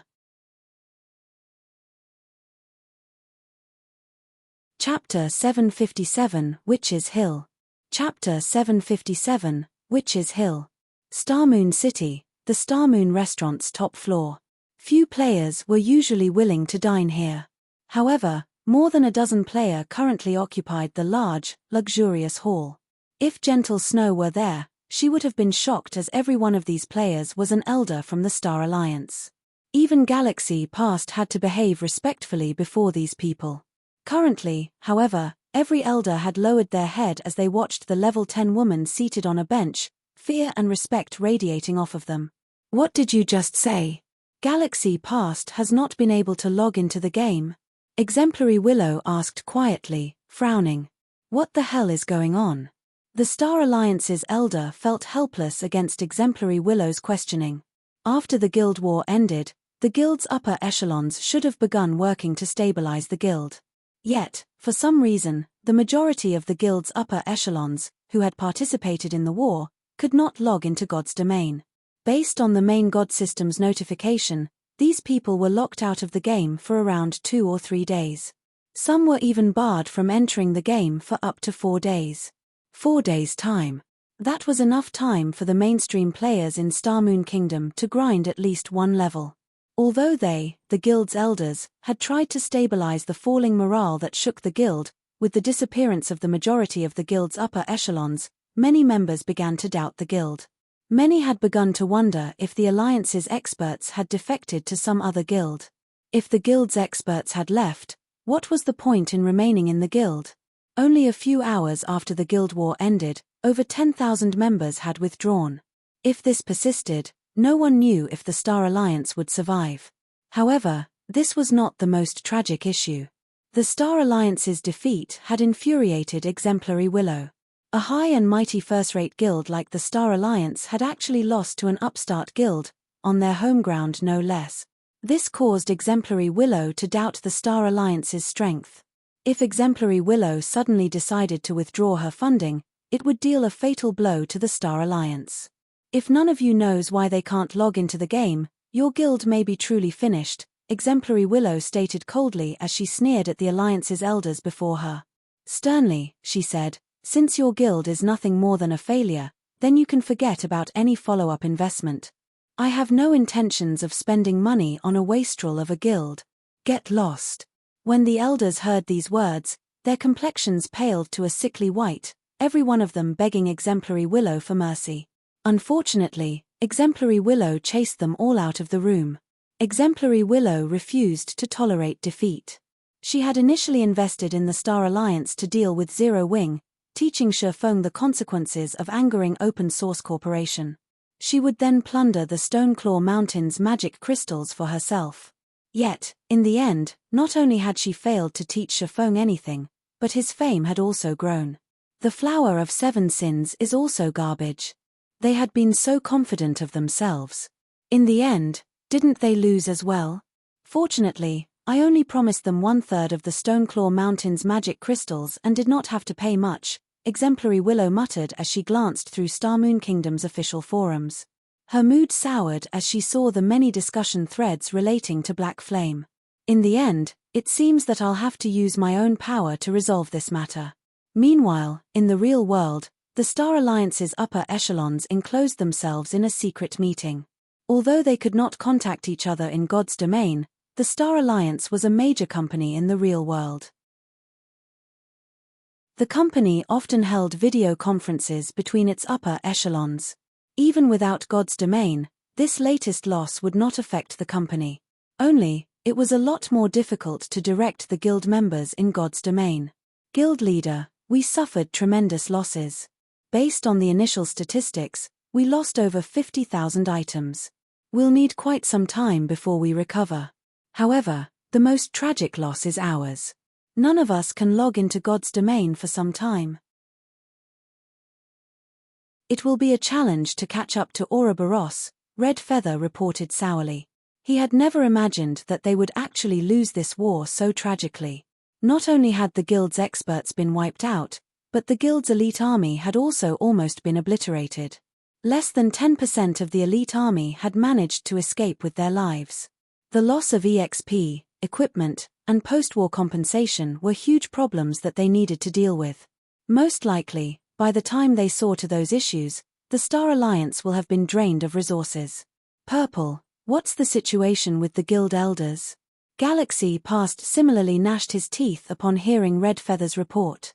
The Star Alliance had never suffered such a tragic loss. However, they first needed to deal with their current predicament. Based on the latest report, it seems that Exemplary Willow chased the elders away. They are all in a foul mood. Exemplary Willow has probably withdrawn her funding, Purple Eye said, shaking her head. As expected of a businesswoman, she gave up on the guild as soon as she deemed it useless. Galaxy Past could not help but laugh, reacting as if he cared nothing for this result. Guild leader, what should we do now? Seeing Galaxy Past laugh even in this situation, Red Feather's frustration grew. Without Exemplary Willow's funding, the guild would have to spend significantly more time to recover. They might never truly recover from this blow, and the guild might fall from its status as a first-rate guild. What's done is done. These elders normally have little regard for me. They were also the ones who supported the decision to cooperate with Open Source Corporation. Now that OSC has withdrawn its funding, it is about time for these elders to leave the Star Alliance, Galaxy Past sneered.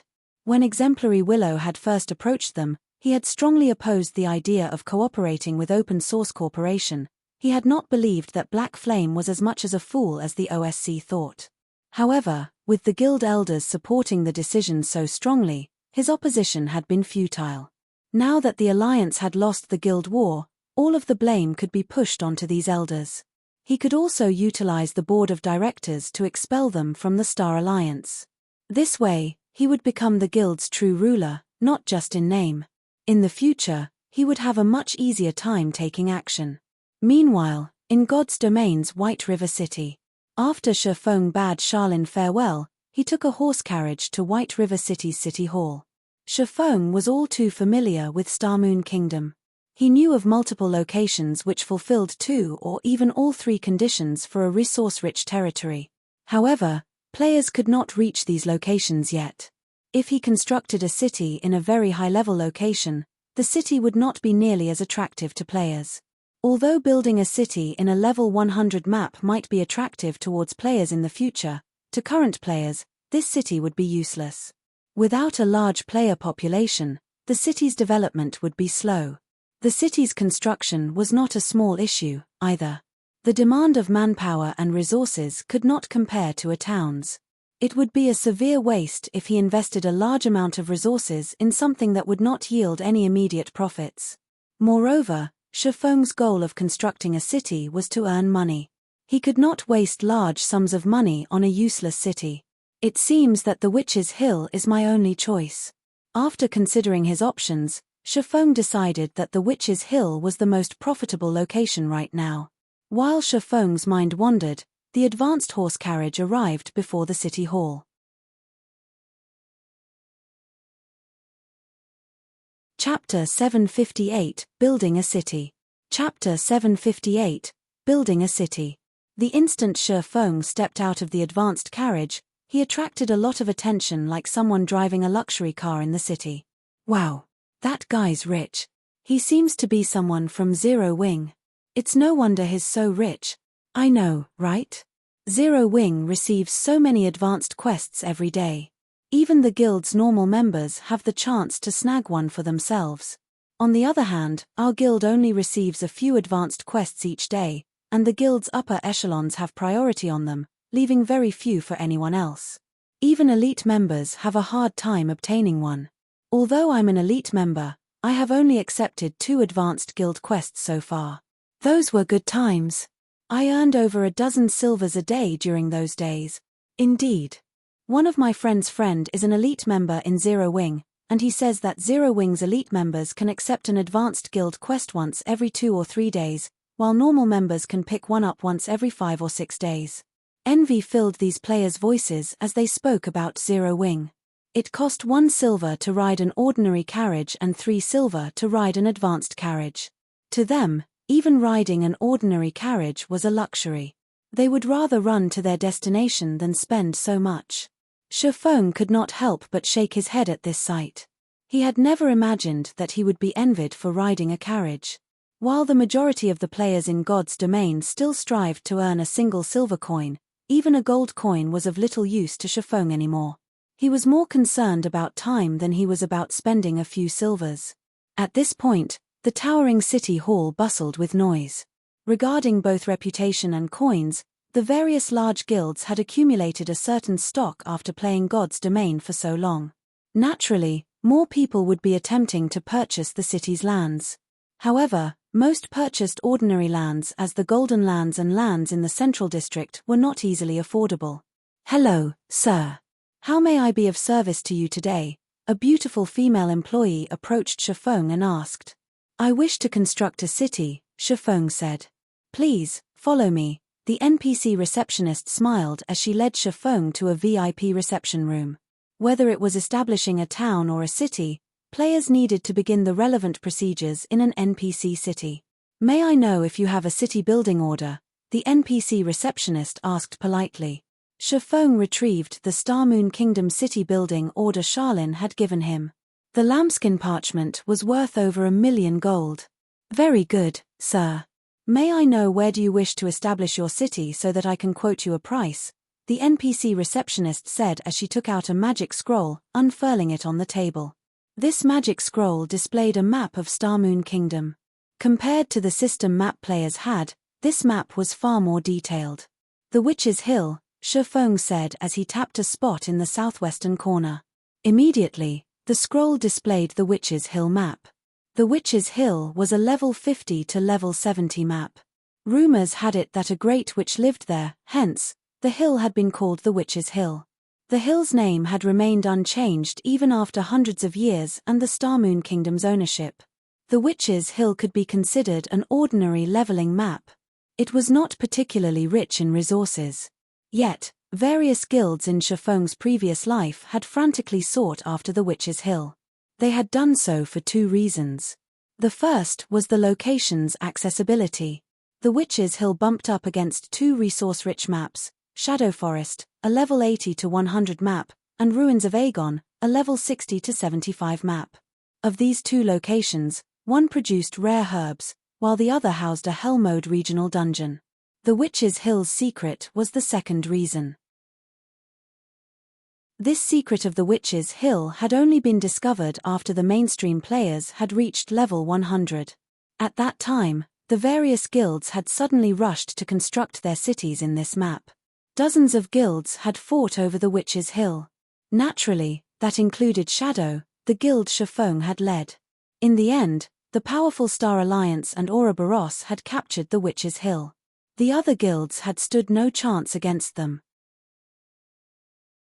Rumors had it that the Witch's Hill was home to a great witch, and they had been around for hundreds of years.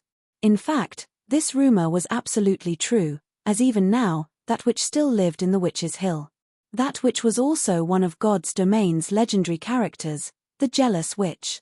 In the past, Shifeng's sight had been limited. He had thought that the Jealous Witch was only a Tier 5 powerhouse. Now that he thought about it carefully, he was sure that the Jealous Witch was not a Tier 5 powerhouse, but a demigod. Otherwise, how could she have lived for so long?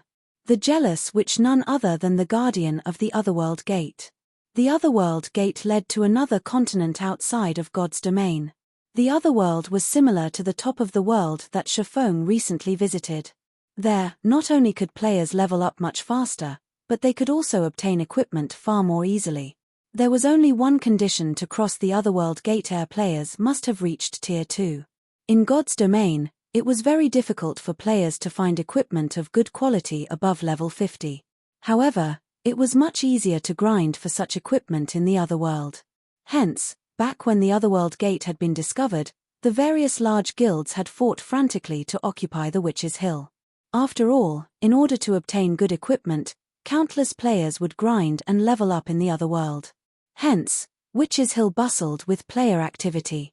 Even after a decade had passed, a storm of players still gathered in the Witch's Hill. Currently, however, no one had discovered this secret yet. Hence, Shifeng had to strike while the iron was hot. Furthermore, Zero Wings members were nearing level 50. The Witch's Hill's proximity to a Hell Mode regional dungeon was also a good enough reason to establish a city there. "Hello, sir. We have calculated the quote for the region you've selected." At this time, a beautiful female NPC walked over and handed Shifeng a list. "Based on our preliminary assessment, the city's construction will cost 90,000 gold. If the city comes under attack, we will charge you an additional fee based on the number and rank of monsters killed. In addition, there is also a 30,000 gold registration fee. Based on the city's current level, you will also have to pay a 30,000 gold management fee each month. May I know how many guards you wish to be stationed there?" Although Shifeng had prepared himself and had only come here to ask about the price, his heart skipped a beat when he heard the cost. The price of establishing a city was more than 10 times higher than establishing a town. Moreover, after establishing the city, he also had to pay a monthly management fee of 30,000 gold. That was the equivalent of paying 1,000 gold every day. Just how many guilds in God's domain could earn 1,000 gold every day? Even if Shifeng had not spent most of his funds on frost grenades and the mana pulse cannon, he couldn't afford even a fraction of that price. "Sir, do you wish to build the city now?" the NPC receptionist asked with a smile. "No, I have to consider this." Shifeng rolled his eyes at this NPC receptionist. The initial payment alone was 120,000 gold. There were also additional fees if the city were attacked during construction. Shifeng had experience in constructing a city. Even if he dispatched the entire guild to repel the monster attacks, defending the city would cost tens of thousands of gold. "All right. However, I must remind you that you only have 1 month to use this city building order. If it isn't used within a month, this city building order will be voided, the NPC receptionist said before leaving the reception room. You're tuning in to the Celestial War YouTube channel. Don't forget to subscribe and join us on this journey to catch the most captivating stories.